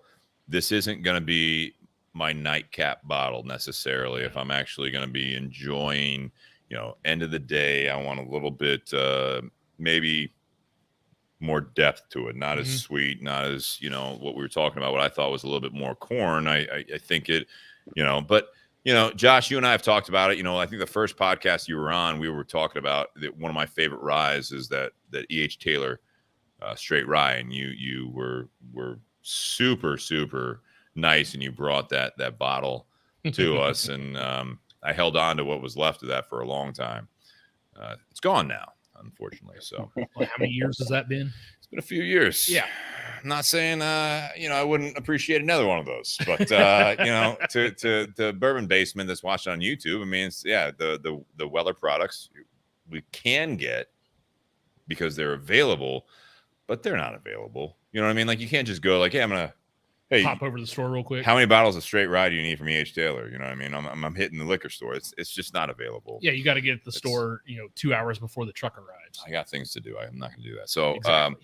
I like the bourbon. I think this is a great bottle. Throw a $20 price tag on it. It's almost ridiculous. Again, that's the winner there. We talked about the Old Forester 100. Same thing. Even the Old Forester 86. Some of these other ones, the Cooper's Craft was another one that we've Cooper's talked Craft about. coming in around 23, 24. Yeah, I mean, if you're sub $30 anymore right now, I don't know how long it's going to last with what's going on with the Cooper's Craft hundreds of $30 bottle. I'm just saying, I think everything's going to start scaling up a little bit. We've seen it in the cigar industry. I assume the spirit industry is right behind it, right? As far as I've already cost. seen some of the bottles creep up $1 or $2. We had one of the locker members at Tinderbox that had a bottle of Henry McKenna in his locker, and he's like, "What do you think of this?" And I'm like, "Well, it's really good." When it was $32. Well, it's good at 50, but I'm saying that was one of those that bumped up once it got awards. So the cigar, I'd say the Montecristo Espada Oscuro, made by Plasencia. Your guys' relationship, Josh, with Plasencia right now, they have, in my opinion, I think that they have made a bigger name for themselves once they started really producing and distributing and having reps out there, getting their own name out there. I had a gentleman in from out of town today at Tinderbox at Easton in Columbus, Ohio. I had him in today, and that was the first thing he said when he's looking at the humidor. I said, what have you been enjoying? And he says, I really like Plasencia. And he's like, I really like the Plasencia Alma de Fuerte. I said, yeah, it's on back order. We normally carry it, all of that. And, I actually mentioned the Espadas. He said, and he didn't know about that. I mentioned the BS Gold because he's in from out of town. I said, the Espadas you definitely want to check out. The BS Gold is made by Plasencia. Sure enough, he bought one of those BS Golds because Plasencia, that name has been around for so long. Now it's on the tip of the tongue of your everyday cigar consumers. So for me, the Espada Oscuro, so far from that line, I like the Espada. I haven't smoked the Signature. I enjoy like the Nicaragua series stuff you're doing with AJ. This cigar is a 9 for me. I think this is a very rich cigar, and it really embodies some of the potential that you can have with a Nicaraguan blend. All Nicaraguan tobacco. I think this is a rich cigar. Again, with I know you bring up the BS a lot, when we're comparing stuff. We're looking at doing a third BS, and this is, I would love to be able to tell either Plasencia or we also utilize Espinosa. I would love to be like, let's give me some test blends close to the Plasencia made Espada Oscuro. I want that richness, but it's Oscuro or Maduro, but not as peppery as the silver. I want that richness of a nightcap cigar that still won't oversell the gold made by Plasencia. I mean, it's like, again, Montecristo, this is not your top selling SKU. This is for certain cigar smokers. I don't know. I would assume the Espada outsells this. I would assume your classic ones like the White Series outsells this. The everyday smokers will smoke the mild to medium stuff. But this is a cigar smoker's cigar, in my opinion, that I would give it a 9 because this is a rich cigar that is not something that I can look at a walk-in or like the way the tinderbox set up. I can't just be like, oh, if you like that, you like this. And like, oh, you like that? Buy another one of those. And then I got maybe like 2 or 3 that you might want to branch off and smoke. This is not a universal tasting cigar. You guys did a great job with this. The Grupo de Maestros and Plasencia and Rafael and Altadis, Montecristo, everyone involved. This is I think a great project that sadly is overlooked by some of the top 25 lists. I really do think that. The pairing, 8.5. I agree with you guys. It brought something out of the whiskey. It added some depth to the combination here. It added some depth to the whiskey. I think the cigar, I'm a bigger fan of the cigar than the whiskey based on my ratings, but I will say that they paired well enough together that it didn't overshine. I think they pulled. This is one of those pairings that it's not that they stand up next to each other. This is one that they actually bring something out in the pairing. It brings it up a notch that if we were just sipping on Old Bardstown and maybe this Montecristo Nicaragua series, or say we had a white series or a classic series, they might pair well together because they're lighter. This actually added some depth to the combination, in my opinion. So I think it was a very solid pairing. And for a, calling an audible with, the storm coming in, Josh, this is something when you said, let's do the Oskero so that we can kind of, leap, kind of to branch off into the signature in a couple weeks. I think this was a great idea to do this with, and you guys working on the whiskeys together and what you guys had available. I think that's fantastic. Yeah. I don't have the liquor cabinet you guys have. My liquor cabinet is shallow and quick. Well, there's a reason for that. So, wait, what's that? Well, we'll talk about that off air. All right. I had the sponsors scrolling through the bottom of the screen there. Tinderbox at East in Columbus, Ohio. Again, they do carry the Montecristo Espada Oscuro, also the Espada. Great line of Altadis products, as well as the new Espada Signature. Guys, check that out. Unfortunately, we can't offer a deal on the Espada Oscuro through Tinderbox, but this is something that is available if you guys want to do that. And also, Josh, you're going to be at the Smoking 10 event with Altadis USA. We'll be featuring a brand new cigar in March called the H. Upman. Keep talking.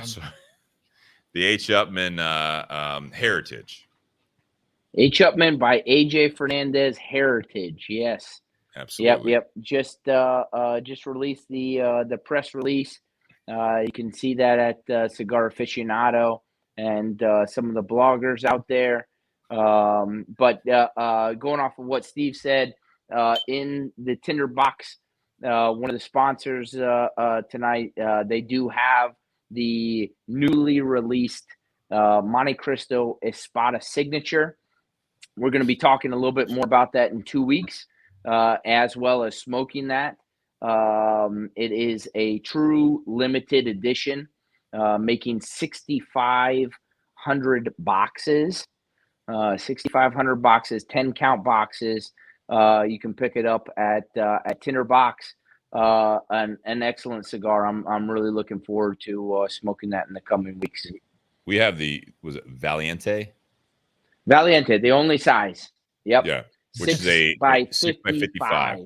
55 is Raphael's new favorite ring gauge, I found out. Yeah. You see that? Correlation there.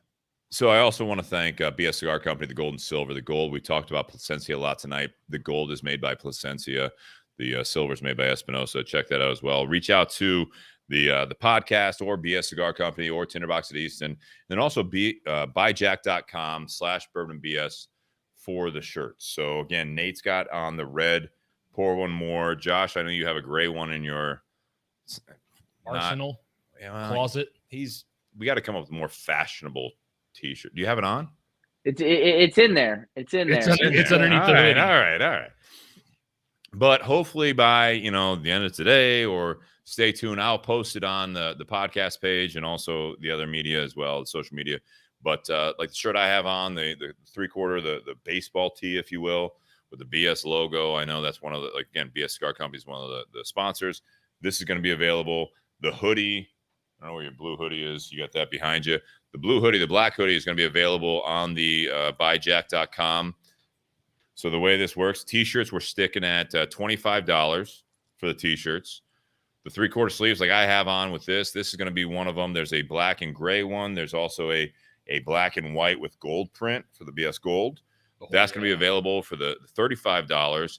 There's also going to be those hoodies, the blue, the black, and also the podcast with the barrel logo in a black camo, which I'm really excited to see if anyone wants that. But it's a black camo hoodie with the barrel logo on the front. Those will be at $50.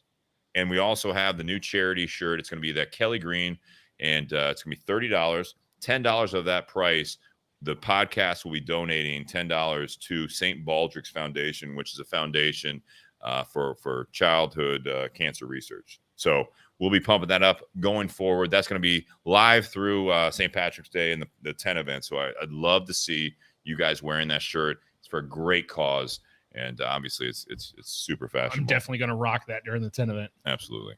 Steve's going to shave his head at the. I'm gonna donate my locks.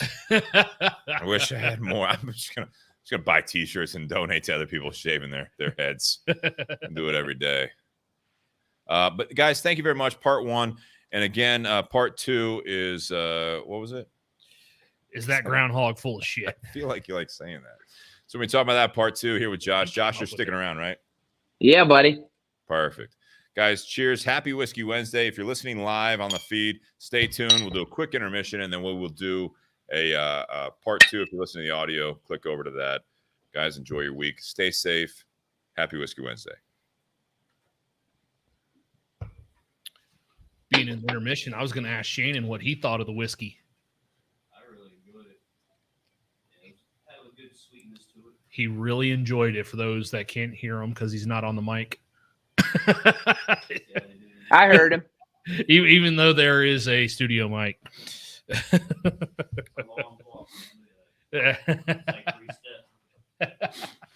Lou's out there saying, looking forward to the charity shirt. That part is live right now. You can get the Kelly Green charity shirt.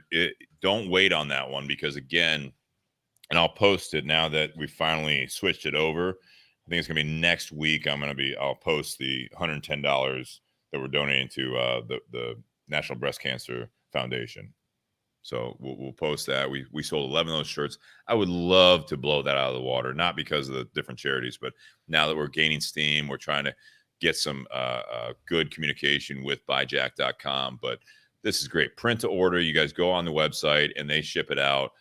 Typically 5 to 7 business days, but typically it's a lot faster than that. But I would love to flood that company with these orders, not only because it helps the podcast, but also helps the charities. It also helps, again, just everything moving forward. Yeah. And if you actually order, Shannon, have a great night. If you actually order those shirts, the other way to do it is, guys, post it, take pictures on Bourbon and BS podcast, tag us on social media, on Instagram. If you're on Facebook, Bourbon and BS community page, post it.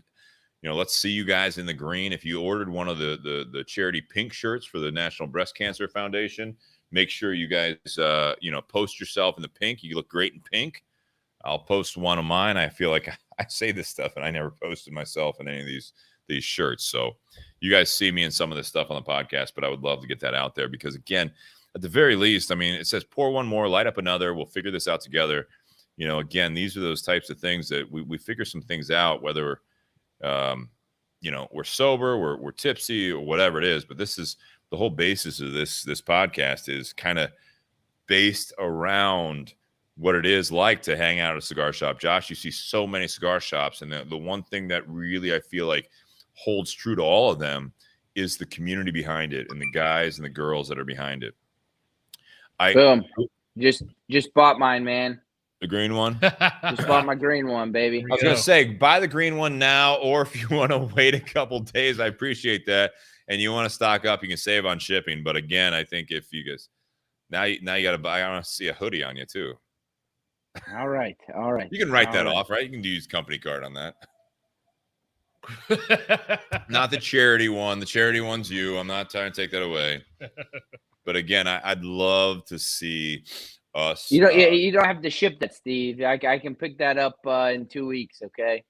So, or do they just directly ship it to me? I don't know. I hope you put your address in. If you put my address in, yeah, I'll have it for you. When you come I don't know. It just auto-filled. Okay. Well, it's coming. All right.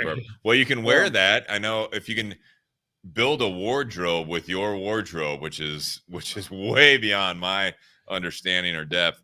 But you can actually, if you can coordinate a wardrobe around that green charity shirt, that would be amazing. Yeah. Say you'll see it at the.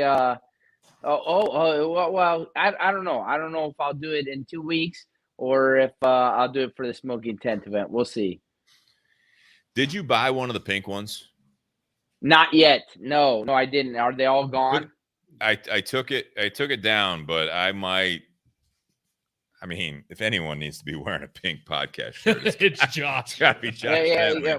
I know my father-in-law. I've seen him in it, and I said it on a previous podcast that I needed to buy one, but what size are you? I didn't. It depends. I mean, I could fit myself into a medium. Right. I've been on the Steve Crane regimen, that focus regimen. So I ordered a large of the green one. So tell me how that one fits, and then I think the podcast needs to buy Josh Bentley a pink shirt for sure. I mean, again, I want to give to that charity though too, man. Yeah, absolutely. No, I'll make sure. I'll make sure we donated another $10 to the National Breast Cancer Foundation as well for that one. But that'll be $120. Now it'll be next week. We'll do that in lieu of that. Are you guys ready? You guys need a bathroom break? You good? Josh? It would behoove me to do that. All right. Get out of here. Take these out. I'm going to take these out so you guys don't. Don't pull a naked gun. That's exactly what I was thinking. You go in the urinal. You're just in there singing. That's right. That's right. All right. What do we got on? We got a lot of YouTube action here. Nice. Pull that up. Thank you very much. I'm actually going to pull that up on my phone here because we got a lot of YouTube action. We appreciate that support here, guys. So unfortunately, on my iPad, I only have the Facebook numbers, the Facebook comments, but I see them up on the screen, but my eyes aren't that good. So let's see. Vincent Garzone. All right. Not going to really bring that up over here. Bourbon Basement says, enjoy that storm. We already had 12 inches dumped on us. 6 to 8 more coming tonight.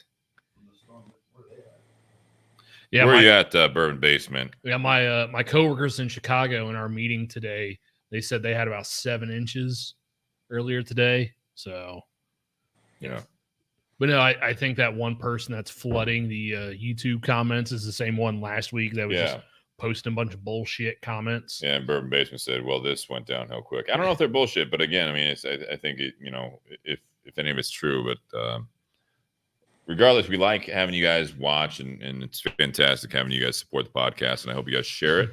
And then also, like I said, we've got a lot of different avenues to support the podcast and also get some cool swag. Yeah. As soon as we get Josh back, we will get started with part 2. Where are we at here? Oh, boy. Let's try to limit it to an hour. How about that? You good with that? Yeah, that's fine.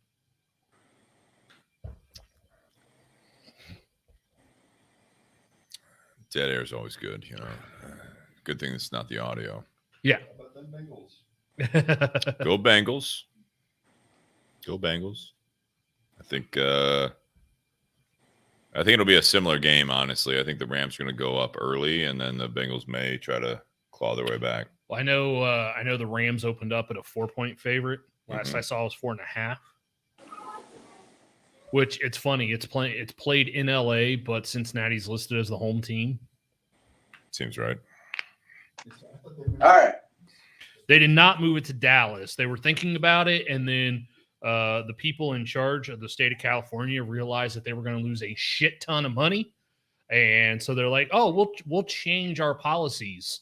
Also, which they had the same policies with the masks and everything else. Also, Magic Johnson and the governor of California were photographed during that game Sunday without masks on, which was, yeah. And someone was asking the governor about that, and he gave some bullshit answer. Almost would have answered like a politician, maybe. One could say. He's like, "Well, I had the mask in my hand." It's like $20,000-$40,000 for like. People are losing their shit before we go live. They're losing their shit over it. It's the Super Bowl. It's always like that. Yeah. Yeah, Like all of a sudden we come out of COVID and we're like, oh my God, it's like minimum buy is like $4,000 for a seat. 6. It's the goddamn Super Bowl. Yeah. Yeah. It's the Super Bowl. Like, Bad though. Fans can even enjoy it. It's all the you know, they can on their 80-inch TVs at home. We'll enjoy it on the 100-inch screen right here in the garage, smoking Montecristo Espada cigars. Yeah. All right. Oh, you're All right. buying? No. I'm buying that stuff. You coming over for that? Yeah, I told you I was coming over. Perfect. As soon as I close the shop. Well, right before the game. All right, you guys ready to roll here? Yeah, buddy. Pull this up here.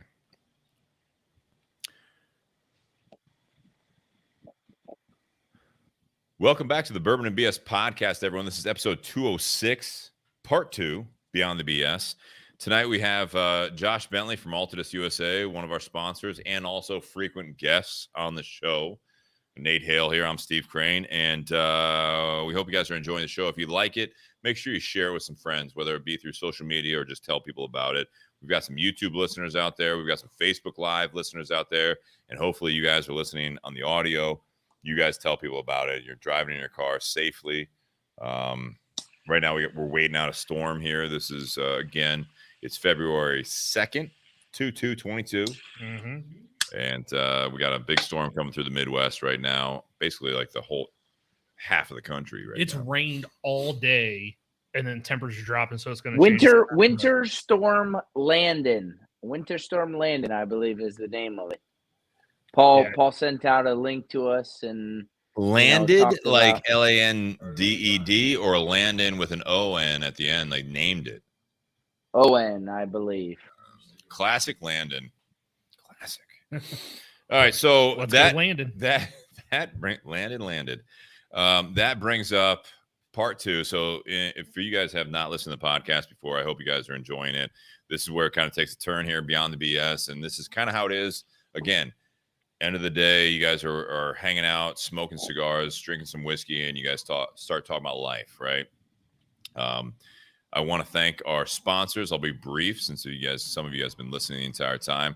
If you are a financial supporter of the show, or you want to be, patreon.com/bourbonandbs podcast. We do this for fun. It helps having a little bit of funds coming through, to support this, do the StreamYard, post things on the audio, pay for the heat out here. So that's patreon.com/bourbonandbs podcast. Or if you want to do a Venmo at Bourbon and BS, I'm going to be buying a bottle from the last Venmo donation when I'm in Nashville this weekend. So it's a $50 donation. Nice. Pick out a bottle. Doing a distillery tour at Greenbrier. Nice. Yeah. So I'm thinking about looking at what they have, and then maybe we've done Bell Mead. We haven't done Bell Mead. We did the Bell. It was the higher end Bell Mead, I think we Okay. did. I'll have to look before I head down there. We also did the Nelson Greenbrier. We did the Nelson Greenbrier. Yeah. So that, again, that's where you guys can support the podcast. Thanks to Tinderbox at Eastern Columbus, Ohio. Altadis USA. Josh, thank you for being a part of podcast and supporting the podcast, and also be a cigar company. If you guys want some of the swag, including what I'm wearing, the 3/4 sleeves, that should be live this week.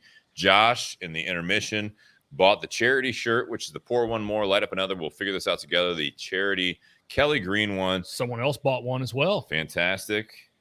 Cindy. All right. Thank you, Cindy. So again, that Kelly Green, $30 for the t-shirt. $10 of that $30 will go to St. Baldrick's Foundation, which is for childhood cancer research. Great charity organization. And we're going to run that through just after the St. Patrick's Day. So we got about 6 weeks? Mm-hmm. Yeah, 6 weeks that we can actually buy those shirts, sport the shirts. If someone likes it, tell them where you got it, because again, it's going to a good cause and we appreciate that support.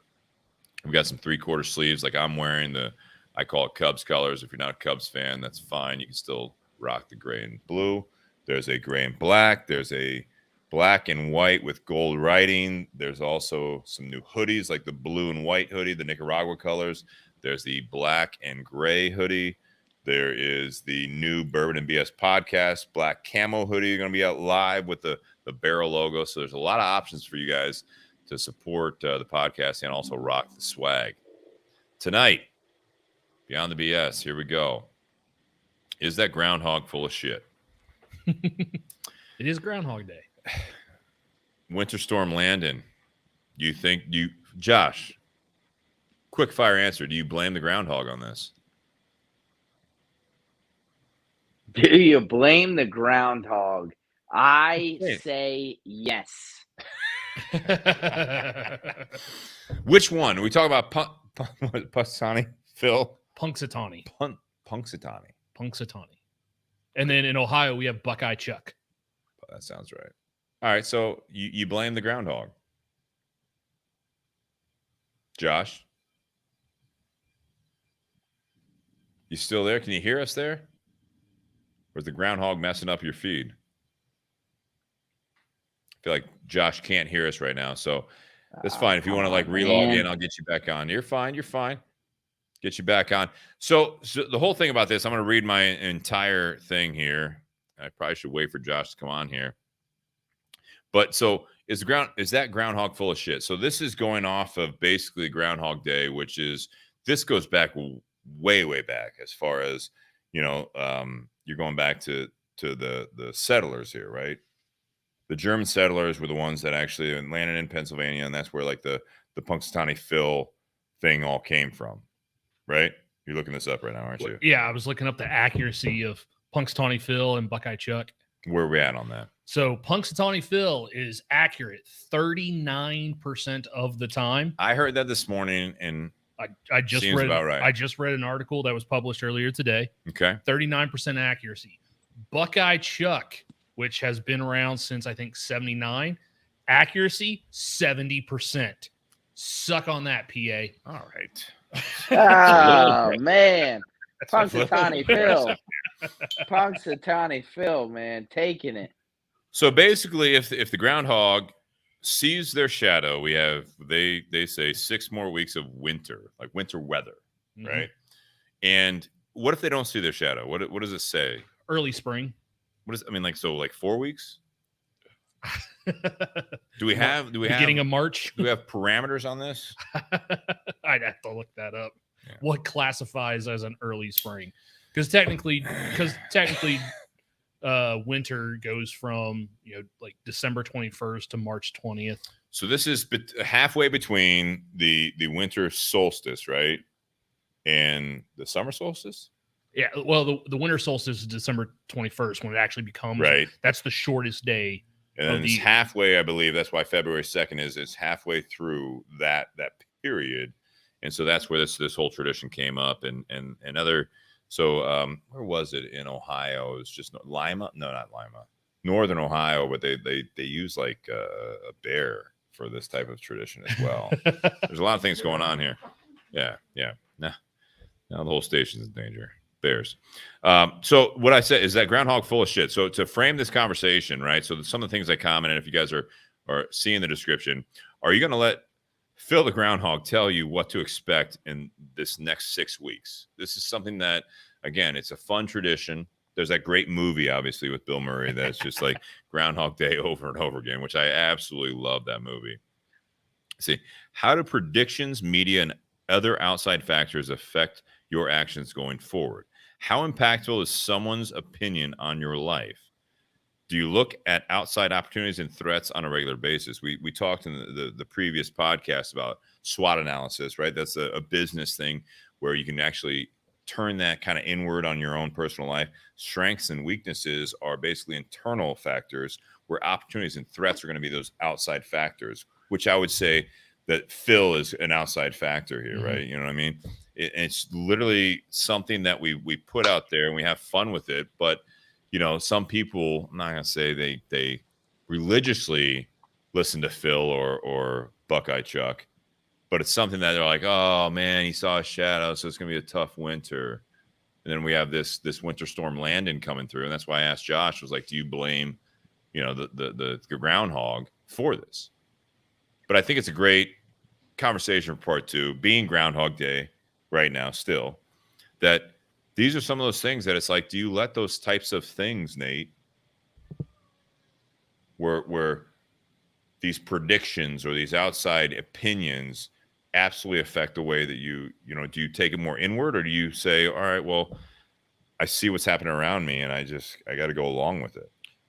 Well, with what this is framed around, talking about the weather, like that, my opinion of what the weather is going to do is not going to actually change what the weather is actually going to be.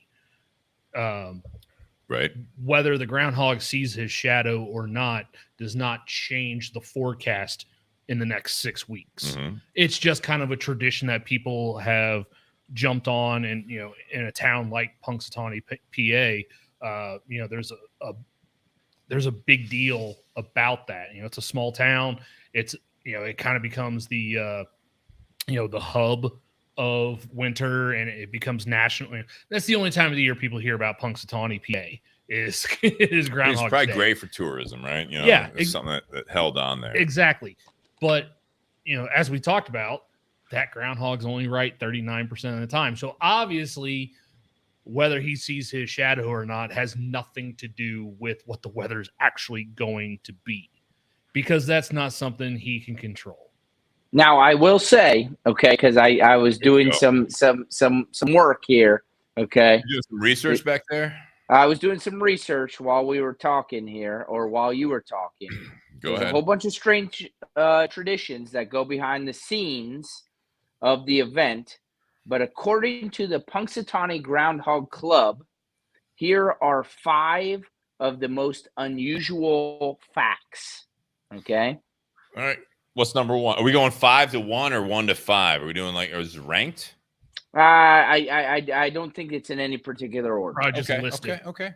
Just Punxsutawney Phil has an inner circle. Okay. Those men. Kind of like your board of directors. Yeah, hey there, huh? You know, Punxsutawney Phil is going and talking to his board of directors. Those men in the top hats aren't random.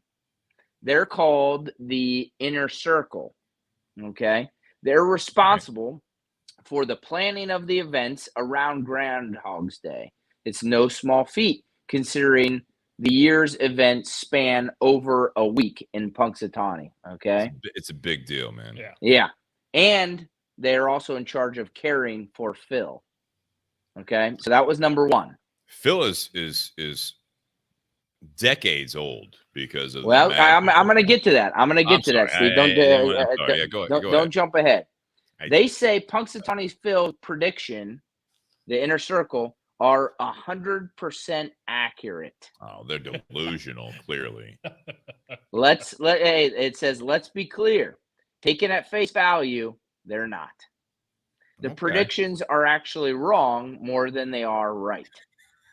But Punxsutawney Groundhog Club note that the predictions aren't geographically specific.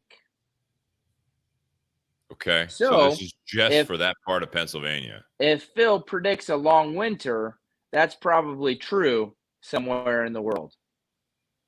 I feel like we're loosening the bearings here. I feel like I feel like so. This is this is why my mom always said like you should go into meteorology because you can get paid to be wrong at least half the time. Well, I feel like Phil is an old school meteorologist. That's a side note. I just so happened to jump in my car this morning, and 700 WLW on the AM station, really big station here that spans all over the United States, had the meteorologist on from the local station, and she said, "Listen," she said, that's a great thing. I can be wrong 100% of the time, and guess what? I still come back and I have a job. Okay, yeah, she's gonna get fired at some point. She said, "Listen, I'm not. This is science. It's technology based. Hey, we read whatever." So, number 3, okay, Punxsutawney Phil is basically immortal, so they say. That's scary, by the way, that we have a creature out there that is, if in fact, the same Phil. For how many years? It has been the same Punxsutawney Phil for 135 years. So basically, we're dealing with a vampire badger. That's according to the club. My family. They're obviously also vampires. That is over 15 times longer than the upper end of a groundhog's typical lifespan. Wait, a typical what's the typical lifespan? 130 years? Divided by 15. Okay. 15 times longer. That's one old groundhog, buddy. That's one old groundhog. So that is looks very spry in his old age. To a special diet that Punxsutawney Phil keeps. Okay, they claim we go back to nutrition on this podcast. Jesus. All right, here we go. They really have to take care of yourself. He's taking a lot of vitamin D. They make him immortal by feeding him the special groundhog punch every year. So obviously, punch is typically red. That is obviously groundhog blood. He is a vampire. I'm going with that theory. And the last one is they say that Phil can communicate. They call that in the movie. They call it groundhogese. He speaks groundhogese. Does anyone else speak this language? The guys in the inner top circle. hats, the inner circle clearly speaks. They say that Phil communicates his predictions to the current president of the inner circle. I thought it was all about the shadows. Oh, it's a Society of Shadows. I've seen that movie. He tells them the skulls. That's all I got, guys. That's all I got. He tells them whether or not he saw his shadow. That was 5 facts. Yeah. That was 5. So going back to the topic at the bottom of the screen, is that groundhog full of shit? Maybe not. I feel like the inner circle. That's a weird group, man. That's a weird group. I'd like to have one beer and be out, but I'd like to have one beer with them and just figure them out just on surface level. Because if you get in you have a whiskey night with those guys, now you're talking about groundhogese. They're gonna start speaking in tongues. I feel like this is gonna get secrets are gonna flow. Well, if Bill Murray is there, I'm okay. All right. Oh, absolutely, 100%. Yeah. So. God damn. I don't know if we should keep this light or we should get down in that. All right. So Josh, we have, according to Phil, we have 6 more weeks of winter, right? Saw the shadow. What does that mean to you? Truly. And your family? Honestly, nothing. Okay. I mean, I'm just going. Hey, he sees his shadow. 6 more weeks of winter. Hey, I'm gonna keep doing what I am not doing anything differently than what they do. Why is that? We're gonna try to steer this shit show of the inner circle. I love this comment. If that's the one, Sean says of all the secret societies, I think the Phil inner circle may be the hardest to crack. you may be on brand there, man. You might be right, Sean. It might be tough. I'm gonna try and get a top hat for I think for that's 2 the weeks. First step. I agree. That's probably the first step. Yep. No. I think if we hear that there are 6 more weeks of winter, a little bit of a lull, and it's kind of like, oh, but if we do, see that, hey, it's going to be a quick spring, or how did you say it, Nate? What is Early the spring. other Early spring. an early Early. spring? And then we're just a little bit more spry and hey, all right, great. It's good looking out. Well, then what happens when it's not a early spring? I don't know. Let me ask you this: now that you brought up Landon, this Start winter planning spring vacations. or the winter storm, what? Why do you think that they're talking about this ice storm coming through for a day, right? Talking about maybe 24 hours before the road crews can catch up with it. Everyone knows it's coming. Why are there grocery stores around us that people have just absolutely just ravaged? Once again, of course, in lieu of COVID 2020, you can't.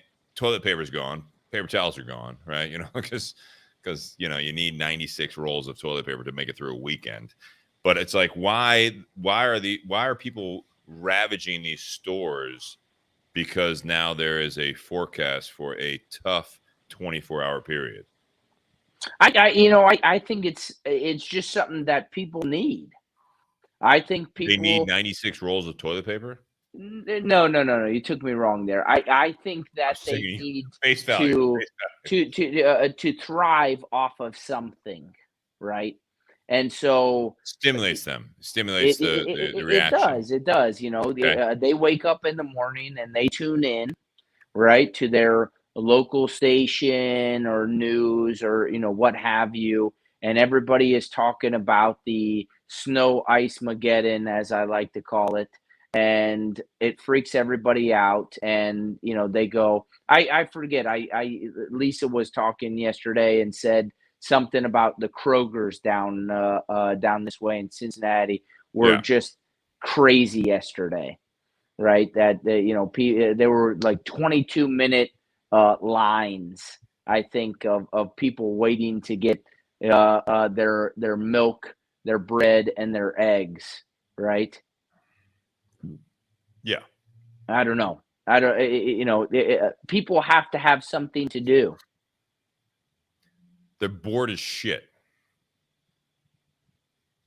I think, I don't think that they are unprepared. I don't think that it's that. I think there is a, Lou out there, everybody panic. I mean, I think that is something that people do deal with. You got Bobby Hirschman out there, and why every snowstorm do people have to buy shovels? What the fuck did you do with your shovel from last year or the last storm? What the fuck? I've had the same shovel for 18 years. I mean, I think these are valid points. And it's always, I feel like it's not like the people that are living in apartments. These are people that have, like, they're homeowners. There is a very small percentage that they're like, all right, I don't have a snow shovel. I just bought a house. I should probably be able to shovel myself out. No, it's like I should buy a second and third shovel. I got to be really prepared. I already have 18 rolls of toilet paper. I need another 18 just to get through the week. What if All right. What if in 8 weeks I go to the grocery store and there's no toilet paper? We dealt with that when the COVID scare first happened, right? Yeah. It's like toilet paper was nowhere to be found. If you walked into a grocery store or pharmacy store like CVS or whatever, and they had like a 4-pack, what'd you do? You fucking bought it. Even if you had 100 rolls at home, you're like, well, just in case, I don't know what I'm going to deal with here. I started the pandemic in a hotel, and somebody was saying something back home, and so I took all the toilet paper rolls in the hotel that I could get and shoved them in my my luggage. You're part of the problem. So with the unknown of COVID, I can understand that to a point. I will say that when they give a weather forecast that is a little bit more developed as far as the science of meteorology, instead of a 130-year-old groundhog, that's still going on. I mean, he's not educated. Let's be honest, right? So Phil is not. He's not doing the continuing education that some of these meteorologists are doing. So he's just going off of this. That inner circle, I think, is a secret society that they might want to maybe educate themselves on current, radars and meteorology skills. I think that maybe it's not going to be as good for tourism, but I think this is something that they're going off of these really old levels. Listen, the weather patterns. The weather patterns is what they're looking at. They're looking at the Farmer's Almanac, right? I do agree with the farmer. The Farmer's Almanac is actually very historic, and again, I feel like I'm not going to speak on a vampire groundhog. I mean, I don't know what it's like to be 100-year-old creature. But I will say that I feel like the farmers, they've passed that down and they have seen the trends.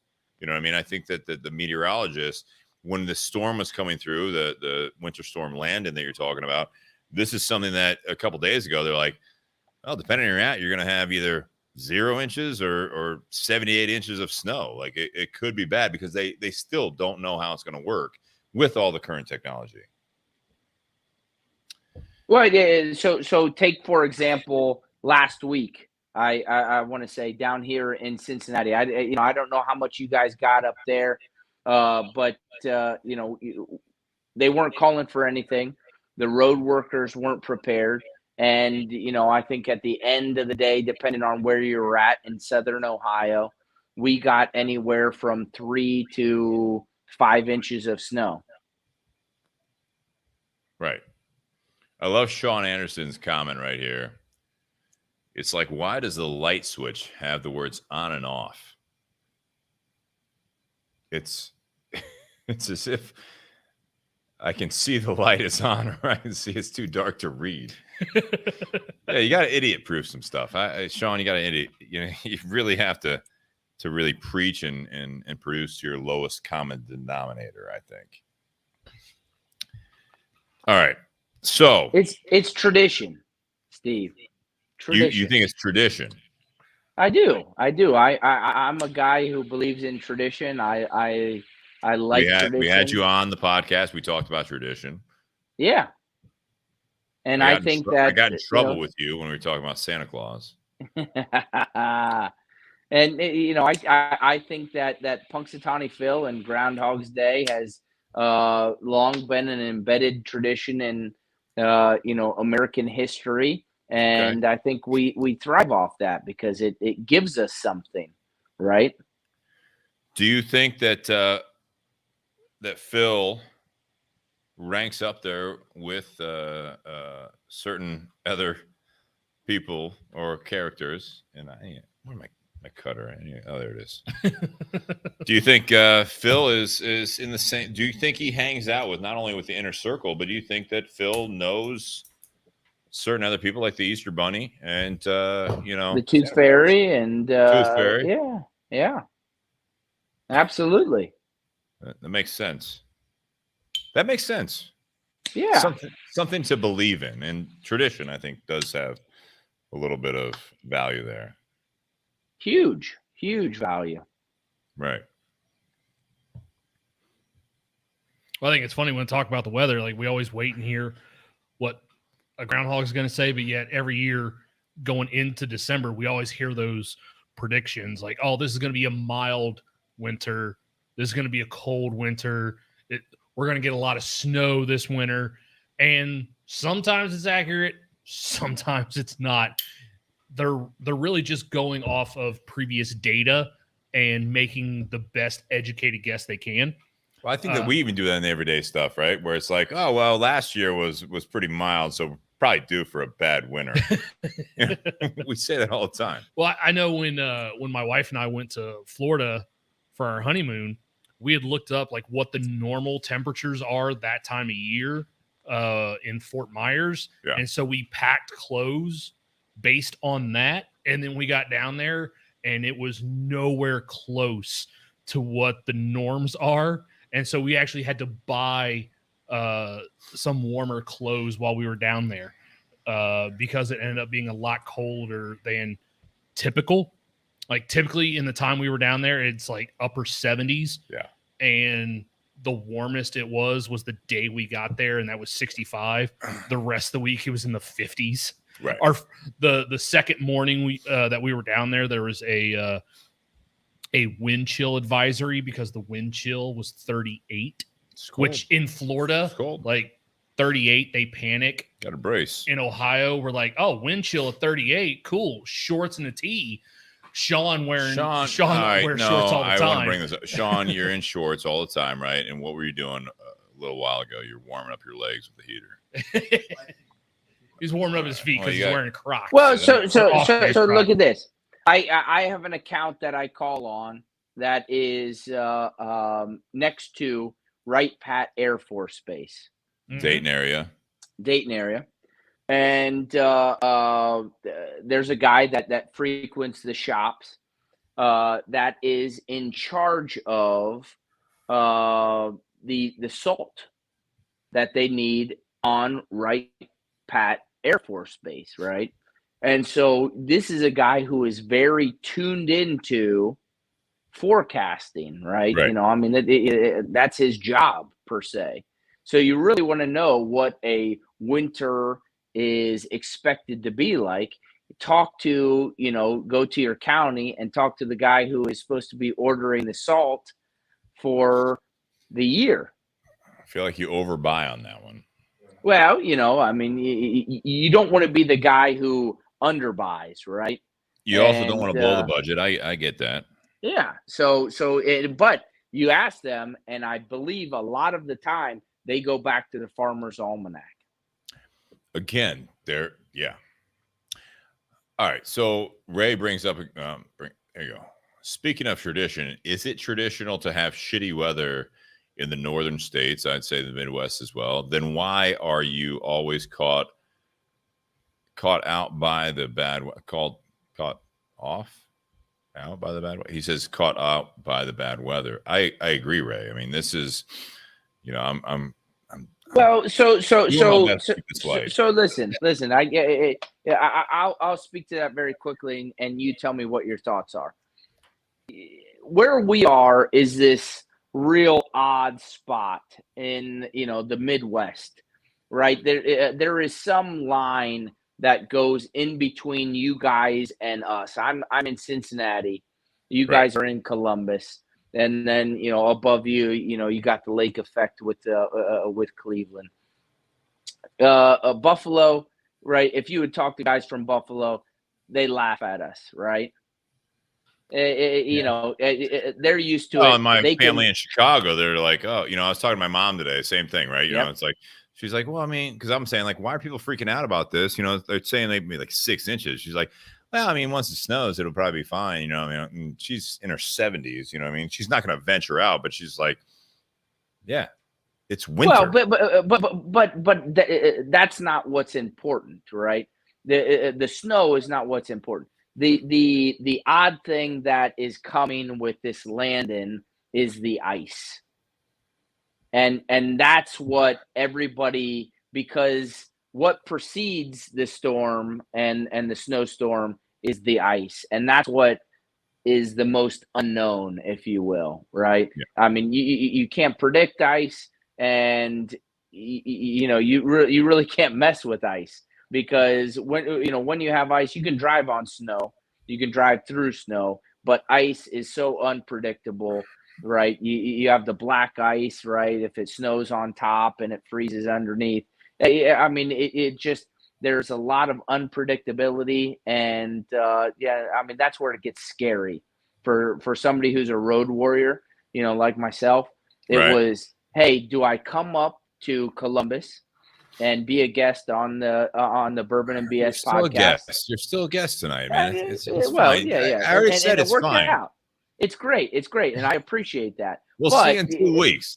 Well, really, what I had to focus on was, hey, what do I do in terms of, do I come up and possibly be stranded on Thursday, Friday, and then maybe get home Saturday? I don't know. So being a road warrior, I've been caught out in the snow in a storm a couple of times. Right. And that's the unpredictability. The first time, speaking from experience, it was awful. I was in New York for the Big Smoke, and left the Big Smoke the following day.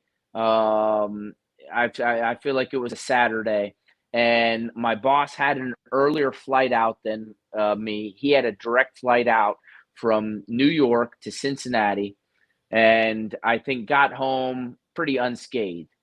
My flight wasn't leaving New York until noon, and I flew into Washington Dulles. Okay. When I flew in, they delayed my plane an hour because the plane from Cincinnati getting into Washington was delayed. And then when we were about to board, they had to make a decision. They had to make an executive decision because the storm was getting really bad. But in the end, what they wanted was the crew wanted to get home and sleep in their own beds in Cincinnati and Northern Kentucky. So they took the chance and we left. Well, during the flight, Cincinnati Airport was shut down because the snow was coming down at 2 inches per hour.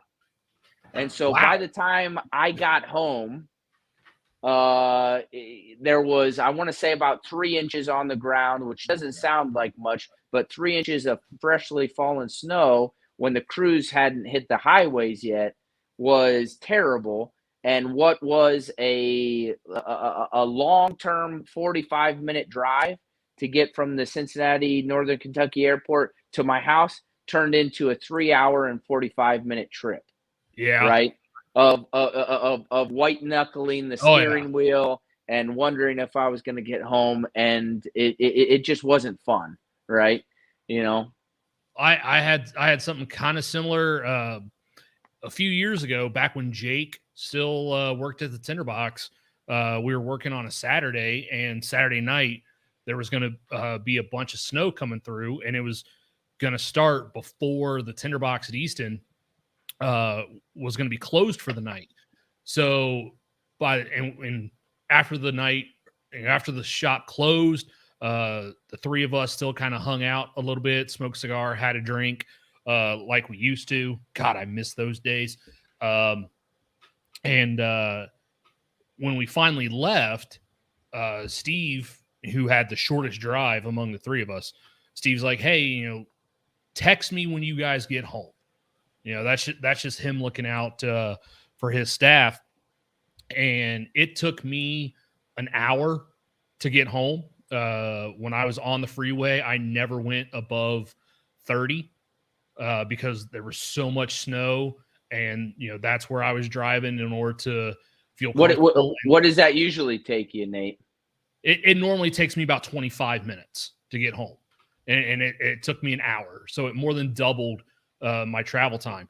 And the whole way I'm driving home, I am getting passed by a bunch of jackasses in SUVs because everyone's like, "I got 4-wheel drive. I can drive like it's a normal road." And it's like, no, you can't, because when you hit ice, I don't care what kind of car you have, ice is going to fuck you up. So I was just driving cautiously because I just wanted to make sure I was going to get home. Those other people can spin out and wreck, and they can do whatever they want. I don't give a shit. That's their decision. Me, the car I was driving, small 2-door front wheel drive car, not the greatest in inclement weather like that.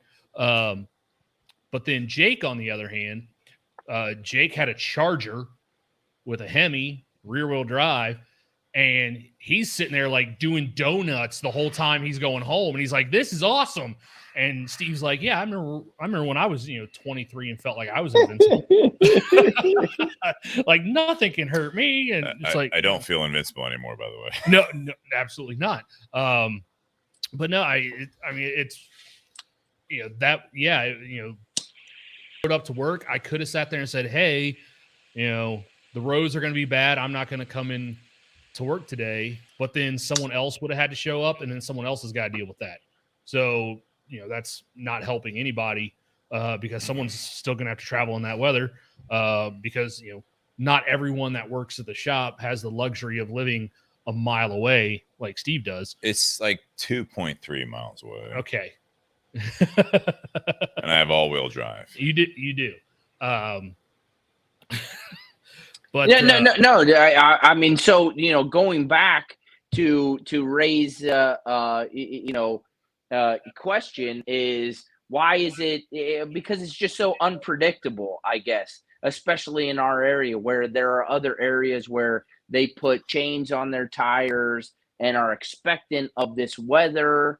We're still in this area where it's like so unpredictable, where they know that they have lake effect snows. They know that getting 10 inches is nothing to them. They still have schools. They have the infrastructure to support that amount of snow. Whereas we here, and a couple of weeks ago, I was talking to an acquaintance of mine who was in Louisville in the cigar industry on a trip, and got caught there because out of nowhere, Louisville got, I forget what it was, 4 inches of snow, where they have no infrastructure, no trucks, or very little trucks to deal with that. Yeah. And the whole city shuts down. It comes to budgeting right there, right? Well, honestly, I remember there's a mutual acquaintance that we all know, Richards, Justin. Yeah.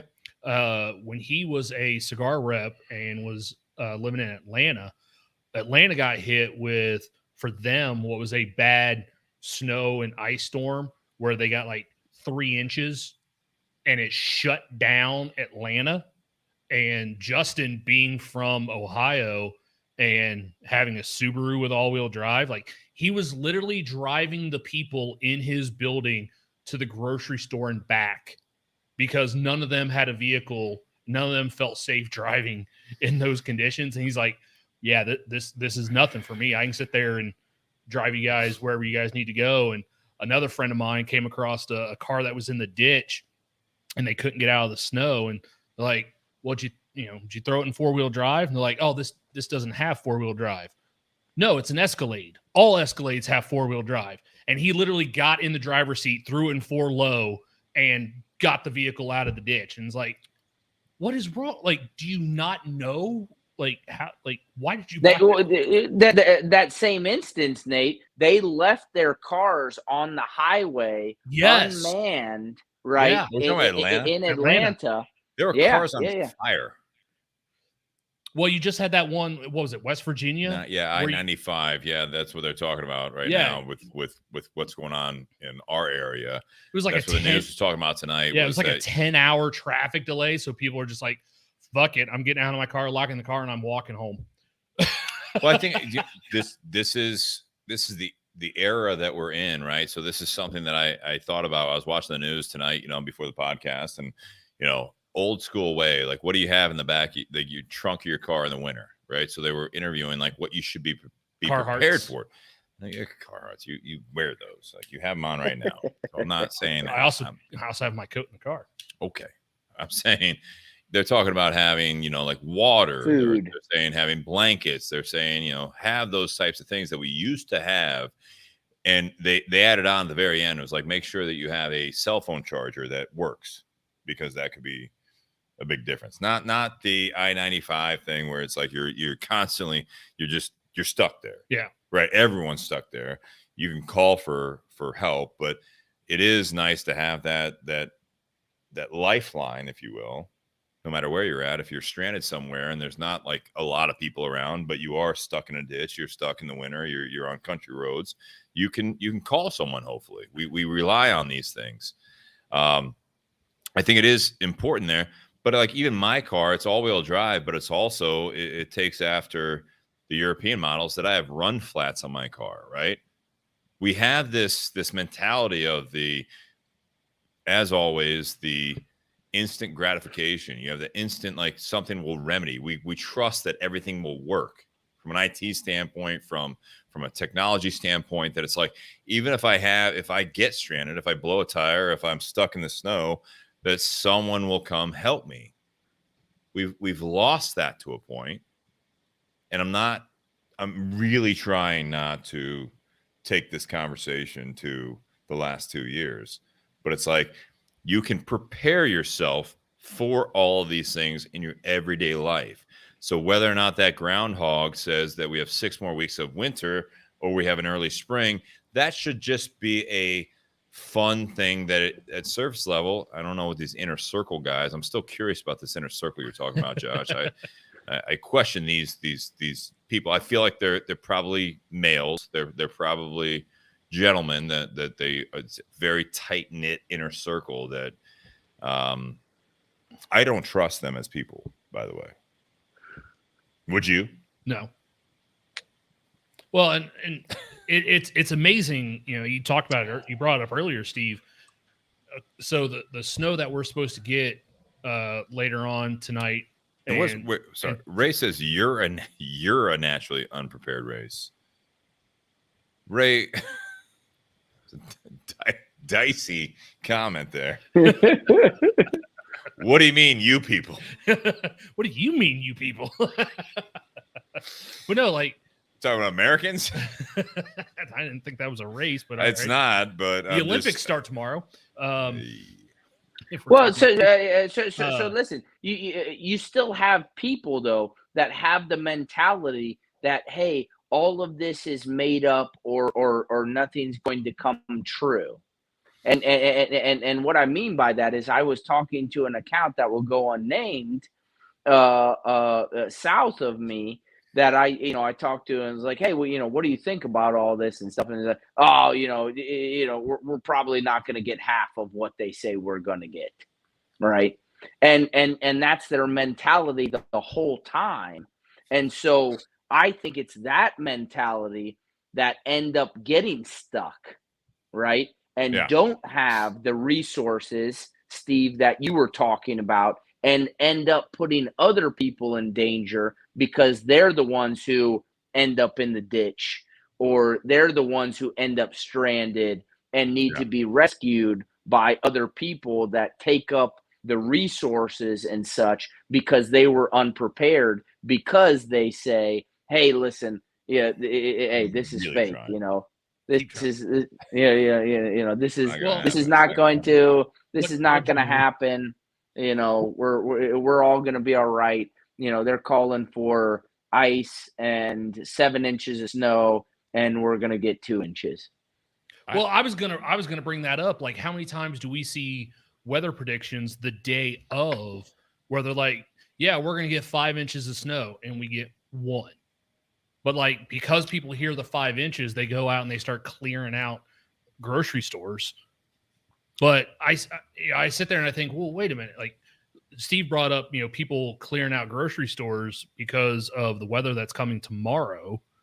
But it's not like it's going to shut things down for a week. But people are going to a store and buying like this is going to shut things down for a month. Whereas our household, we're like, okay, if things shut down for a day, maybe even 2 days, like we got enough stuff in our house, we're good. Like we don't need to go and panic buy anything. Like we got it. We don't buy into the panic because we have like our shelves aren't empty at our house, so we have. Well, so going above that. They said in this area what to be careful for that comes along with the ice are the power outages because of the ice weighing on the lines, and then you have power outages, and the electric companies are preparing for that, and so in preparation for that, it was a conversation at my house. Well, what are we going to do if the power goes out? Right, we don't want our pipes to freeze because the temperature is going to drop, and we have lows on Thursday, Friday, Saturday night getting down into the single digits, right? And so God forbid something happens and you're out of electricity for 24 to 48 hours, it can get a little bit of dicey at your own house, food or no food, right? What are you going to do without heat? It can. Well, and I work for a power company, and some people may not realize it.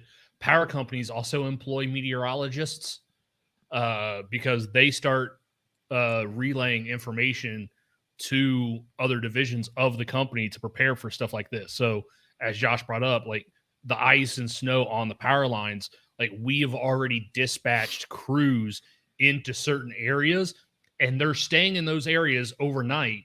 So that way, as soon as a problem may arise, they're already there to take care of that problem instead of wait. Like anytime there's a hurricane that's going to hit the South, like our company already dispatches dozens of crews to the South to help fix those power lines. So I think that's answering Ray's question in a certain way, right? I mean, that's not the general public, but that's companies forecasting, hey, what's going to happen? Hey, we're trying to predict where there are going to be patterns of issues so that we can get a resolution ASAP.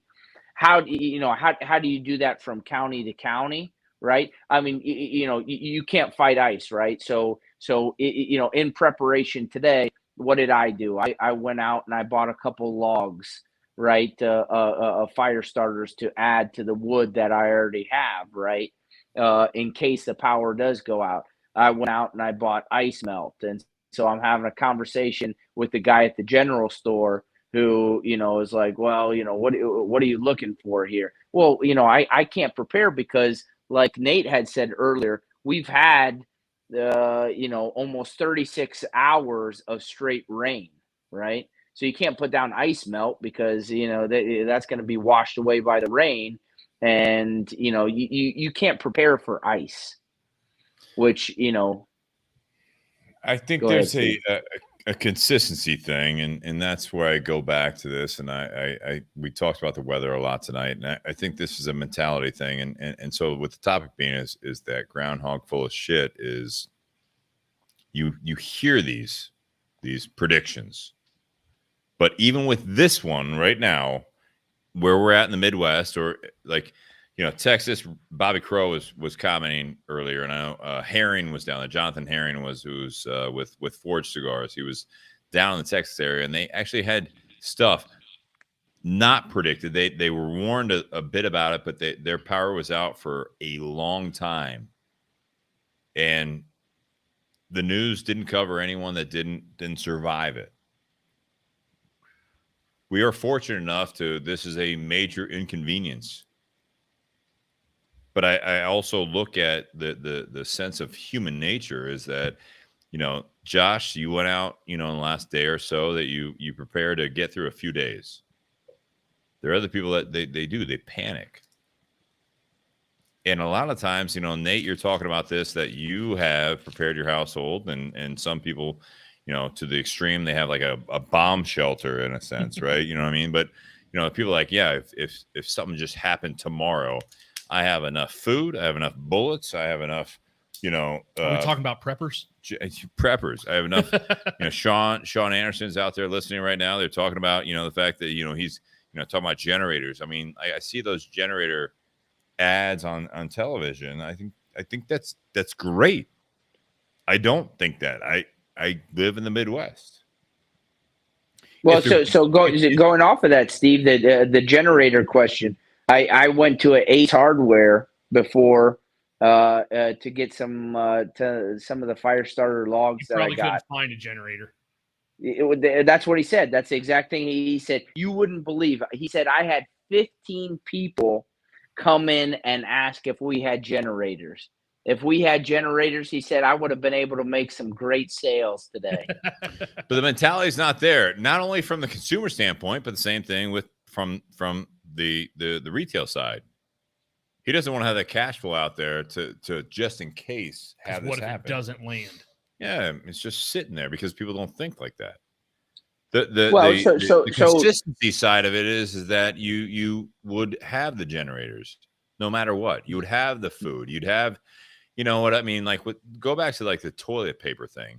You would just have an extra 10 rolls. That's your break even, right? So you don't wait until you get down to the last two and you're like, I gotta go to Costco, I gotta go to Sam's Club, I gotta go whatever grocery store, right? I got to get out there and buy those. But what happens is that as soon as there is an indication of panic, as soon as that groundhog says that you got 6 more weeks of winter, I got to get ice melt like you were talking about. I got to get toilet paper. I'm going to be snowed in for 6 weeks. Crisis mode has been started. But to Ray's point, who's listening on the Facebook feed, he's like, how did you not see this coming? His comments are like, it's winter. Same thing like right now, like with they're talking about with this like 24-hour storm, at least where we're at. And I feel bad for people that are stuck, snowed in, iced in, whatever. You know, I've seen those pictures where you literally open your garage door and the snow is up to the top and you're not leaving. Yeah. That is a scary moment. Yeah. I'm not saying always prepare for the worst. I'm just saying have some consistency that you have a little bit. And I'm the last person to say this. If you go inside and look at my fridge right now, there's a handful of beers, there's some condiments. I have a tub of protein powder that's not in the fridge, but I know I could survive for a week at least. I'm okay, and I'm sure I have the confidence. You don't have a stockpile of Chipotle in your fridge? No, it's in and out, right? In multiple ways. I look at it as that I know from a first world capitalist society, worst case scenario, I'm eating McDonald's at some point because they're going to open. Oh yeah, they will open. Well, There's so it would have to be the end of the world apocalypse, not only zombie wise but also weather wise, that I can't go to the McDonald's drive-through and wait in line. I'd be worried about my car running out of gas before I'd worry about them running out of hamburgers. So you're talking about preparation. You're talking about preparation. So you're saying in preparation for what's going to come, McDonald's is going to be open no matter what. So the preparation. Chances are, I know I'm right on that. Yes, I'm talking about Southwest Ohio. Yesterday, I was in downtown Cincinnati, and it was 62 degrees. Gorgeous. Okay. And we're talking about within a matter of 48 hours, there is this imminent weather that is going to affect.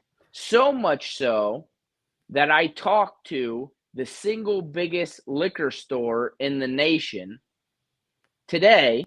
Yeah. I was in their establishment yesterday. I talked to them today, and they made the decision that they're closed tomorrow. Yeah. What's the business they're in again? Liquor. It's the number one liquor store in the nation.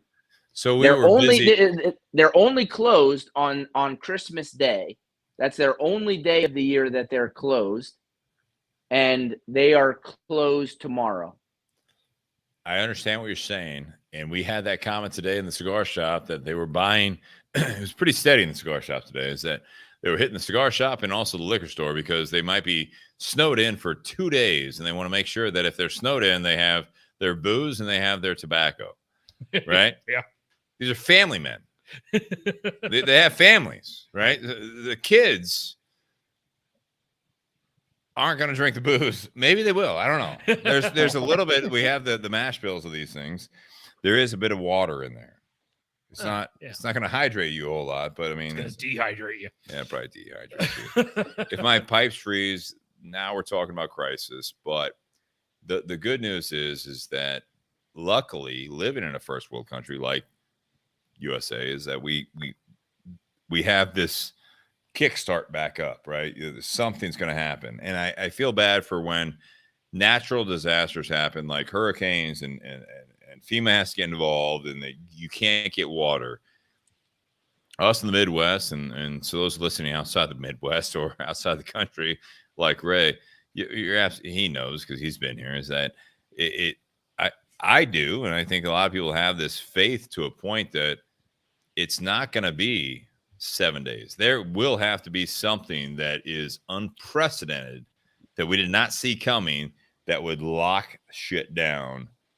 I'm not talking about COVID. I'm talking about like actual natural disasters. Well, yeah. How much A do we learn from the hurricane, past? tsunami, If a tsunami hits Ohio, we got other problems. Armageddon. Well, okay. Well, listen. Remember back in I don't know what it was, Steve. 2010. I was at Miami during this time, and we had the Great school. windstorms. Great school. We had the windstorms that knocked out the power for 1 week. I remember that. You remember that? I do remember. I don't remember what year it was, but I remember we were out of power for 1 week in Southern Ohio. I was out And- of power for about 30 minutes. What'd you do Wow. down there in Butler County? Butler County, baby. That's right. My old Yeah, stomping yeah, grounds. Well, we still had school. It was dark. You We still had to had go to beer. class. They figured out the beer thing. Still had beer, but the refrigerator was kaput. We had to throw away all the meat and all the goods that were in the refrigerator. Candlelight at night. I do remember that. It was kind of crazy, but I mean, you know, it's those types of times that I was talking about historically. How much do we learn from, right? I didn't live through that blizzard of whatever it was, 78, 78. where people were stranded for, you know, several days. So what did you learn though? Did you learn anything, or do you stock a stockpile of like goods, like food, water? Do you have, you're a road warrior? I'm not trying to put you on the spot, but do you actually have like a case of water, jumper cables? Do you have these things, snacks in your trunk in case you get stranded? Typically, yeah. And That's good. what you were talking about on I-95 made it even more real when when that happened. It serves as a reminder to, hey, I need to make sure that I'm always prepared, right? And that any point in any given time, when you had got up, Steve, I was talking about an instance where I ended up making it home, but it was an extended period of time. There was another time in Cleveland where I didn't know this was going to happen. I had left downtown Cleveland and it wasn't even snowing. And I headed up towards the lake to visit a couple of accounts. And I stayed a little bit too long and I got stranded on I-90. And I was able to get off at an exit and I got the last handicap accessible room at a hotel. Do you have And- like extra room in the bathroom, like But handicap? the Handrails. shiz bar in the in the shower, and Sounds and like- then I was stranded there until the afternoon the next day. Stranded is a strong word when you have like a A hotel. hotel, extra room. Yeah. Feel bad for that handicapped person. That happened to my wife and I also- when we were coming back from Chicago for a job interview I had. There was a severe storm that came through and a tornado, and trying to drive down I-65, like I couldn't see more than 10 feet in front of the car, and like stopping underneath an overpass, that wasn't cutting it because I still couldn't see anything. Yeah. And so I just like chugged along slowly but safely. And then the first exit I saw where there was a sign next to the exit that said there was a hotel, pulled off and went right in the hotel. And I was like, fuck it, I don't care. We're staying in the hotel. So I got, Yeah, and then when I pulled in, I mean, it took me about an hour to unwind, right? Because I mean, Oh, yeah. I was just so absolutely stressful. Absolutely stressful. I mean, so there was a time where, I was in college and I look at these. These are the type of things that it's lessons learned, right? And that's where we're at. The overreacting, overcorrection, I think that's a bit of a weakness in our society. But there was a year that I was in college still, and we went back to Chicago for Christmas. A lot of good memories of being in Chicago. That particular Christmas, there's some funny stories I have not shared on the podcast. But what I did, and I don't know why my mom, my dad was still living, and he stayed here with my grandma on his side. So it's my mom and my brother, who's 2 years older, and I talked them into to riding with me in Nora, which was my 86 Cadillac Fleetwood. We drive out to Chicago from Columbus and smooth sailing. It's smooth sailing, and it was sailing is absolutely a proper way of describing driving a long distance drive in an 86 Cadillac Fleetwood. Smooth, because it's a boat. It was just the waters were smooth that day. We were just cruising along. We hang out. We're at my cousin Kara's place. We're doing this whole thing. We're doing the Christmas thing. A lot of funny stories there. But I will say this on the way back. By the way, I bought the car for $1,500 in college. She was a solid car. Nora was solid. The heat didn't work that well. It was an older car. We started driving back, and it was kind of one of those things. It's kind of like what you called winter storm landing. It got nasty. Yeah. So there I was driving my mom and my brother back from Chicago to Columbus, and we were going probably about 35 the whole way back in Nora. It's a long drive. We were comfortable, little cold because the heat wasn't working all that well. If my mom was driving, she would have been one of those white knuckle drivers. Me, on the other hand, I'm just sitting there. I'm like, what do you guys want to listen to next? Well, you're like what I talked about. I'm just cruising. You were Can't like see any of the lane lines. You were like Jake from a few years ago. Like you were 20 or so, and you felt invincible. Nora in that 6,000-pound car that was all steel. All steel. Very handsome steel, by the way. Black on black. It's just to paint you a picture. Black on black. A lot of wood grain. Just super air ride, everything. It was a very comfortable ride at 35 miles an hour as we came back. Which that's and always, we made it. That's always funny. If you ask my mom, she will bring that up every day of the week. That's always funny on the highways when there's a major snowstorm. No one gives a shit about the lane markers because they can't see them. No. Like a 4-lane highway becomes 2.5. Everyone's just taking up as much. We call those comfort lanes. That's right.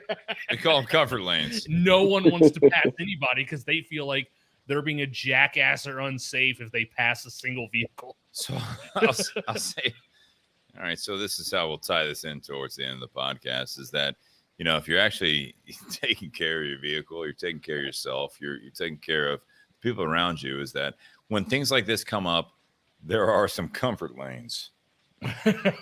There are some comfort lanes in the last couple of years. Okay. And Nate actually kept saying, like, steer clear of diving into that. And I will. I think there's a new hot topic out there that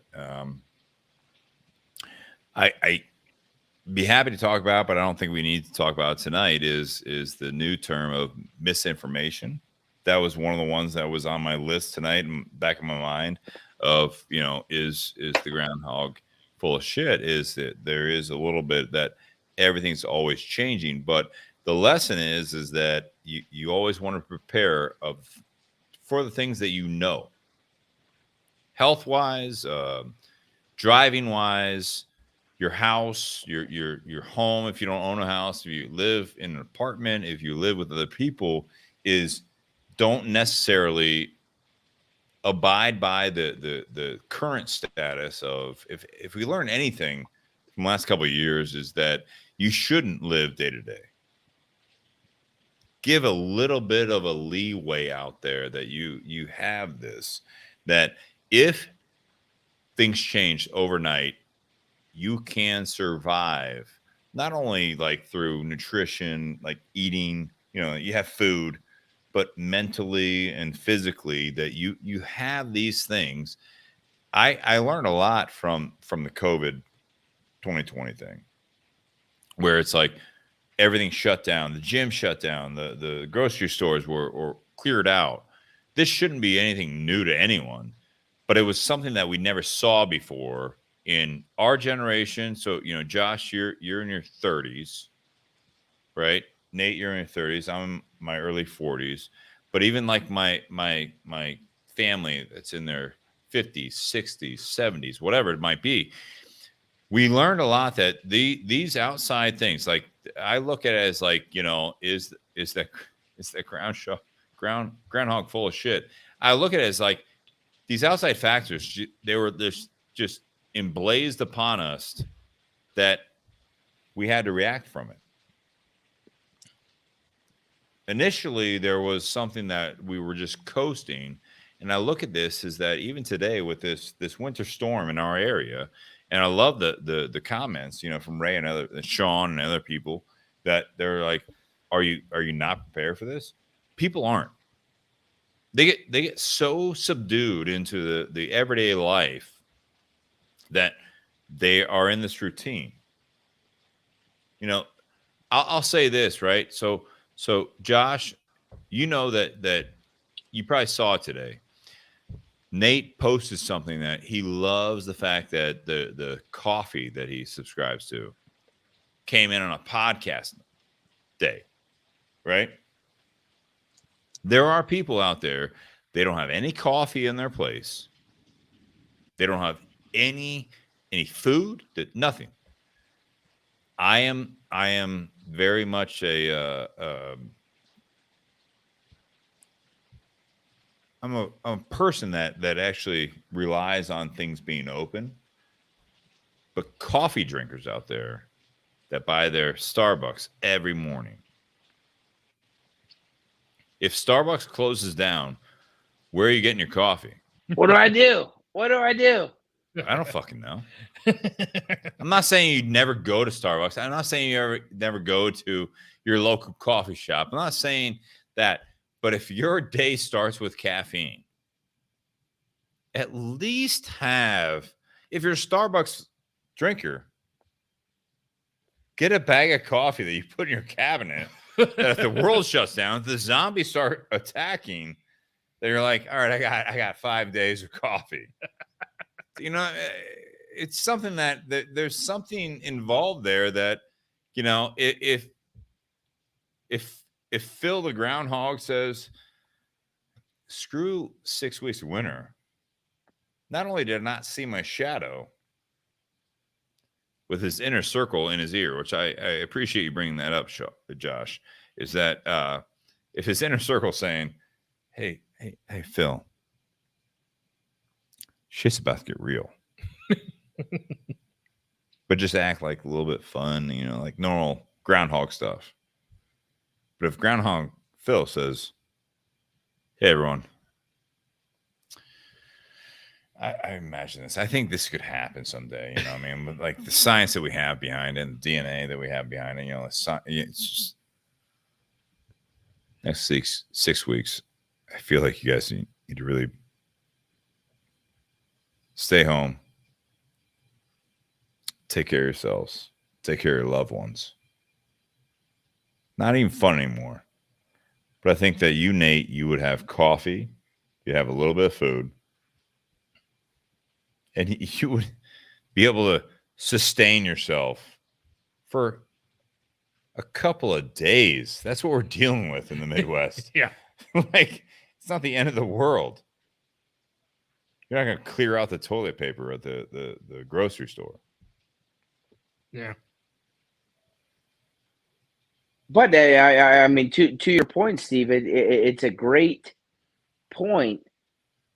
God forbid, what would people do? What would people's reaction be if the guy listens to Punxsutawney Phil in Groundhogese, Fucking and he turns to the camera and says, "Uh-oh, I don't know." Then all of a sudden on national news across America, Punxsutawney Phil just said, "Uh-oh, I don't know."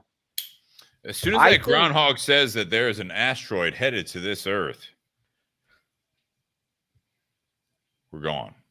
I mean, that's taking it to the extreme. But I mean, seriously though, Some mean, that people are would going to be- loot the grocery stores. Other people are going to be like, well, fuck it. I hope it hits somewhere close to me so that way it goes quick. yeah. I think there's going to be a lot of unknown, and like, I think people are going to be quite worried that Phil didn't know what to expect. Well, I think we put a lot of faith into Groundhog, and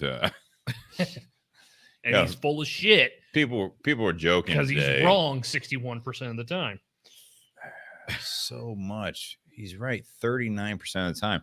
I people joke about it like we had a busy week this week at Tinderbox at Easton because people were buying I cigars. bet tomorrow's going to be dead. Oh yeah, there's only going to be Brian and I. No one else. You guys are open. We'll be open. But I look at it as like tomorrow I'll probably be smoking a cigar. If I'm going to be snowed in, if I'm going to be buried in with a zombie apocalypse, I got to be honest. I am fortunate enough that I would call in Nate, and I would call in a couple other people, and I would tell them to bring all their firearms, and I'd say, we got the cigars, and we can actually breach the walls of the pub next door. They got some food, they got some booze, but if we're going to go out, hopefully they have electricity and gas so we can cook. all right, now you're adding something. But I think that a place like Easton would have some of those resources. You're going the other direction. You're going Chipotle. There's food, there's cigars and booze, and if I'm gonna go out, am I I'm bringing guns or am I bringing booze? Yeah, Okay. I have enough. All right. We just went deep there. We just went really deep. If I got you, bro. Avocados are the thing that you want to have. Oh, it's healthy fats. No, it is the only food that we could live on, Avocados, and it gives you all the nutrition that you need across the broad spectrum, that you could live on avocados for an extended period of time. if you're listening to this podcast and you said we never gave you anything, start buying avocados. avocados, well, they go bad really quickly. And no one knows when they go bad. For crying so out loud. quickly. It's like, this might be good, and then there's like a 15-minute window where it's good, and it's like, shit. Well, I'll tell you this as a unofficial avocado expert. If you buy them, self-proclaimed. Go ahead. He's the Punxsutawney Phil of avocados. You put them in the refrigerator, that cuts down on the aging process of avocado. Ray says you can't freeze them. You cannot freeze an avocado. He says Technically you could, but then You can freeze them. you can freeze anything. Yeah, but you can't freeze them. To get them back out of the freezer, then they turn bad real fast. You got to use them in a smoothie. But that being said, you got to have a blender. You got to plan ahead. There you go. You got to have electricity or a generator. All right, Which closing is remarks. We could go on for a while with this. I think we have. Josh, we have. Josh, do you want to do closing remarks first, or you want to challenge? Closing remarks. F the good. groundhog. Live your life day by day, like you don't get the next. Ooh. Have a good board of directors, and Not the inner circle. if your board of directors are wearing top hats, I'm going to question you. All right. But if have a good surround yourself. Your inner circle is good people, sound minds, and I think the next day will be a good day. I like that. Nate? When it comes to the topic, I think people whatever it is, whether it be a groundhog or something they see in the news, I think people believe what they want to believe. If the news, like what we've seen over the last couple of years, even if the news is tilted one way or the other, people are going to believe what they want to. And you briefly mentioned that idea of misinformation that we didn't dive into. Didn't go into it for a purpose. I know you didn't. I'm ready to go. You want to go? Next week. But like we have seen people, got fans out there. We have seen people sit there and say things, and people that like that person will automatically agree with that person, and people who don't like that person or that network will automatically disagree and fight them over it. People are going to believe what they want to believe. So when Punxsutawney Phil comes out and says, I predict 6 more weeks of winter, people are going to believe that if they want to. Other people, like Josh said, people are just going to go about their day. Some people put more value in certain things than they should, but then also don't value some other things that they should as well. You've talked about that, Steve, from the health side. That's something that people should have been taking into consideration prior to the last couple of years, but they didn't. And maybe what has happened has changed their mindset and changed their focus, where now going forward, that is something that they consider, just so they're not caught off guard in a bad situation again. But regardless, when if you're someone that watches the weather and the weather person says, hey, we're going to get 4 inches of snow, and you're like, no, we're not. Fuck that. And then all of a sudden we get 4 inches of snow. The next time that weather person says we're going to get 4 inches of snow, you're probably still going to sit there and go, no, we're not. Because you're going to believe what you want to. If it fits what you want to believe or how you feel. Yeah. So I think it's one of those things where when it comes to the groundhog and the weather, like they can, we all have the weather app on our phone that says what the weather is going to be for the next 10 days. And it changes every few hours. Over the weekend when I was in the shop, one of the nights coming up, it was saying it was going to be -5 degrees. Now it's saying it's going to be 3. Like 8 degrees, that's quite a big shift. Yeah. So what are you putting your faith in? Your faith is only going to be as strong as the object you're putting it in. So you build off of the preparing for the worst.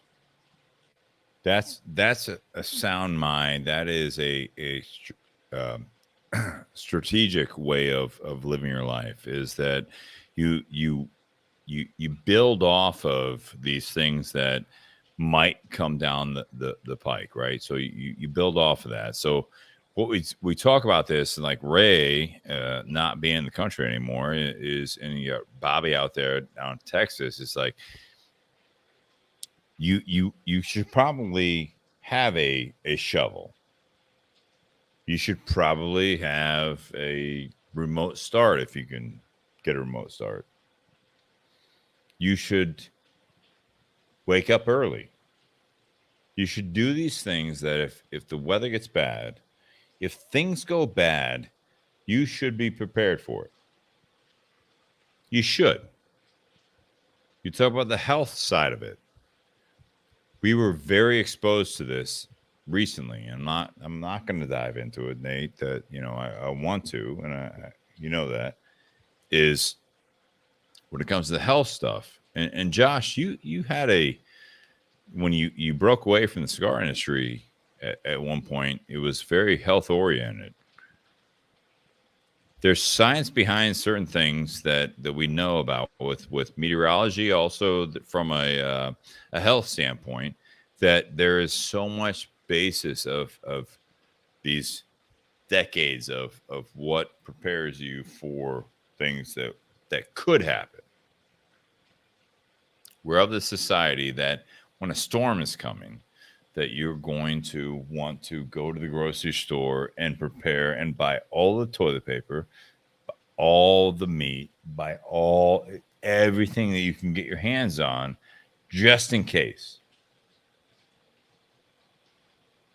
If you were living your life that you were prepared for, not even prepared for the worst, you were literally just like living your best life in a sense that you're like, no, I know what makes me healthy. I know what I get my oil changes on my car because I know that it's going to be better in the long term. I don't pay the bills when things are bad. I think there's something there that it's a commentary on our society in America, and I know we have listeners outside of the U.S. that if you live your life every day and you make yourself healthy, you make your financial self healthy, every aspect of this, that you maybe throw a couple extra like steaks or chicken or whatever it might be. You have those things that are in your freezer just in case something happens. If things were predicted to be super bad, if Phil the Groundhog says that the next 6 weeks shit's gonna get real, that's the only reason that the grocery store should be empty. And I'm not saying you should be prepared all the time. I know some people are, but I'm not saying everyone should be prepared that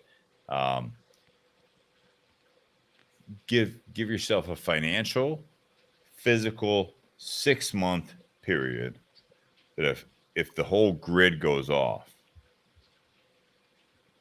that you're okay. I'm just saying, just have a couple of backup plans. You should be okay.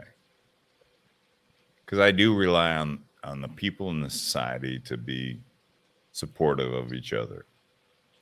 When it comes to health and it comes to your immediate, when things get like the salt and stuff with the winter storm landing that Josh talking about. Yeah, when you're looking at a car, if you have the means, buy a car that has all-wheel drive or 4-wheel drive, just in case. If you're a cigar smoker, I encourage everyone out there that if you're a cigar smoker, that you buy a car or rent a car or lease a car or whatever it might be with a sunroof. It's just literally envisioning things for the future. It's not always the extreme. I look at the topic tonight. Is that groundhog full of shit? I think that. I was about to say this. I can't say it with a straight face. I think that groundhog is a victim.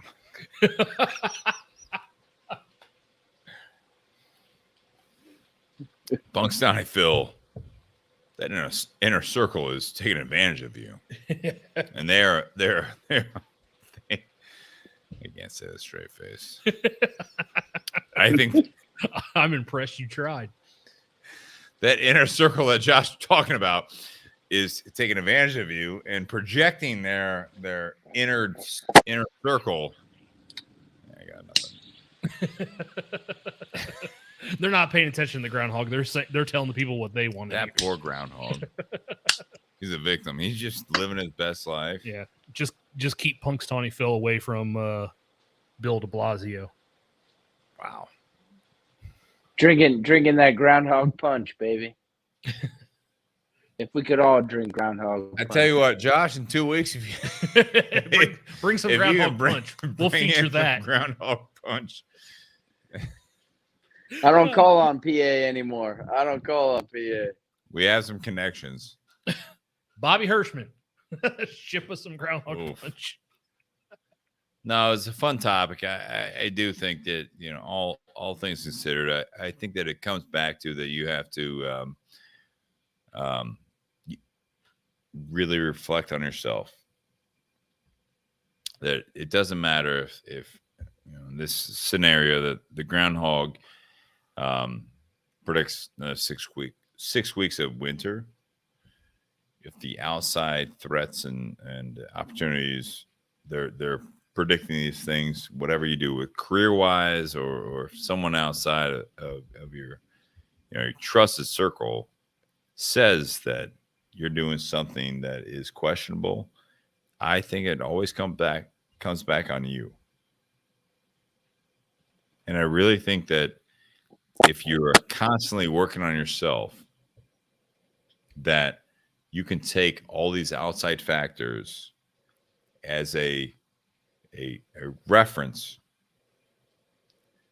It's always that open listening thing to that. And it's always about that open communication with yourself.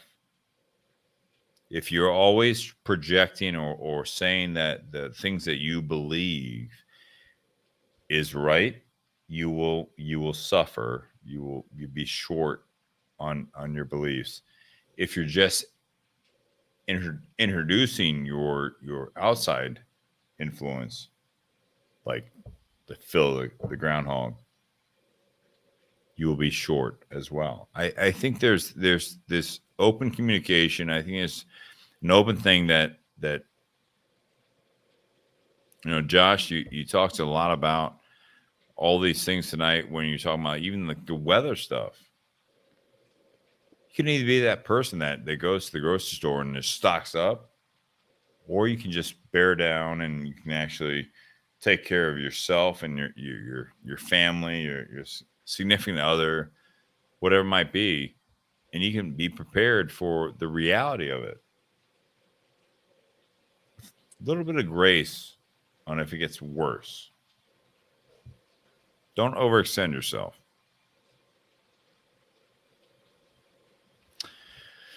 Happy Whiskey Wednesday, guys.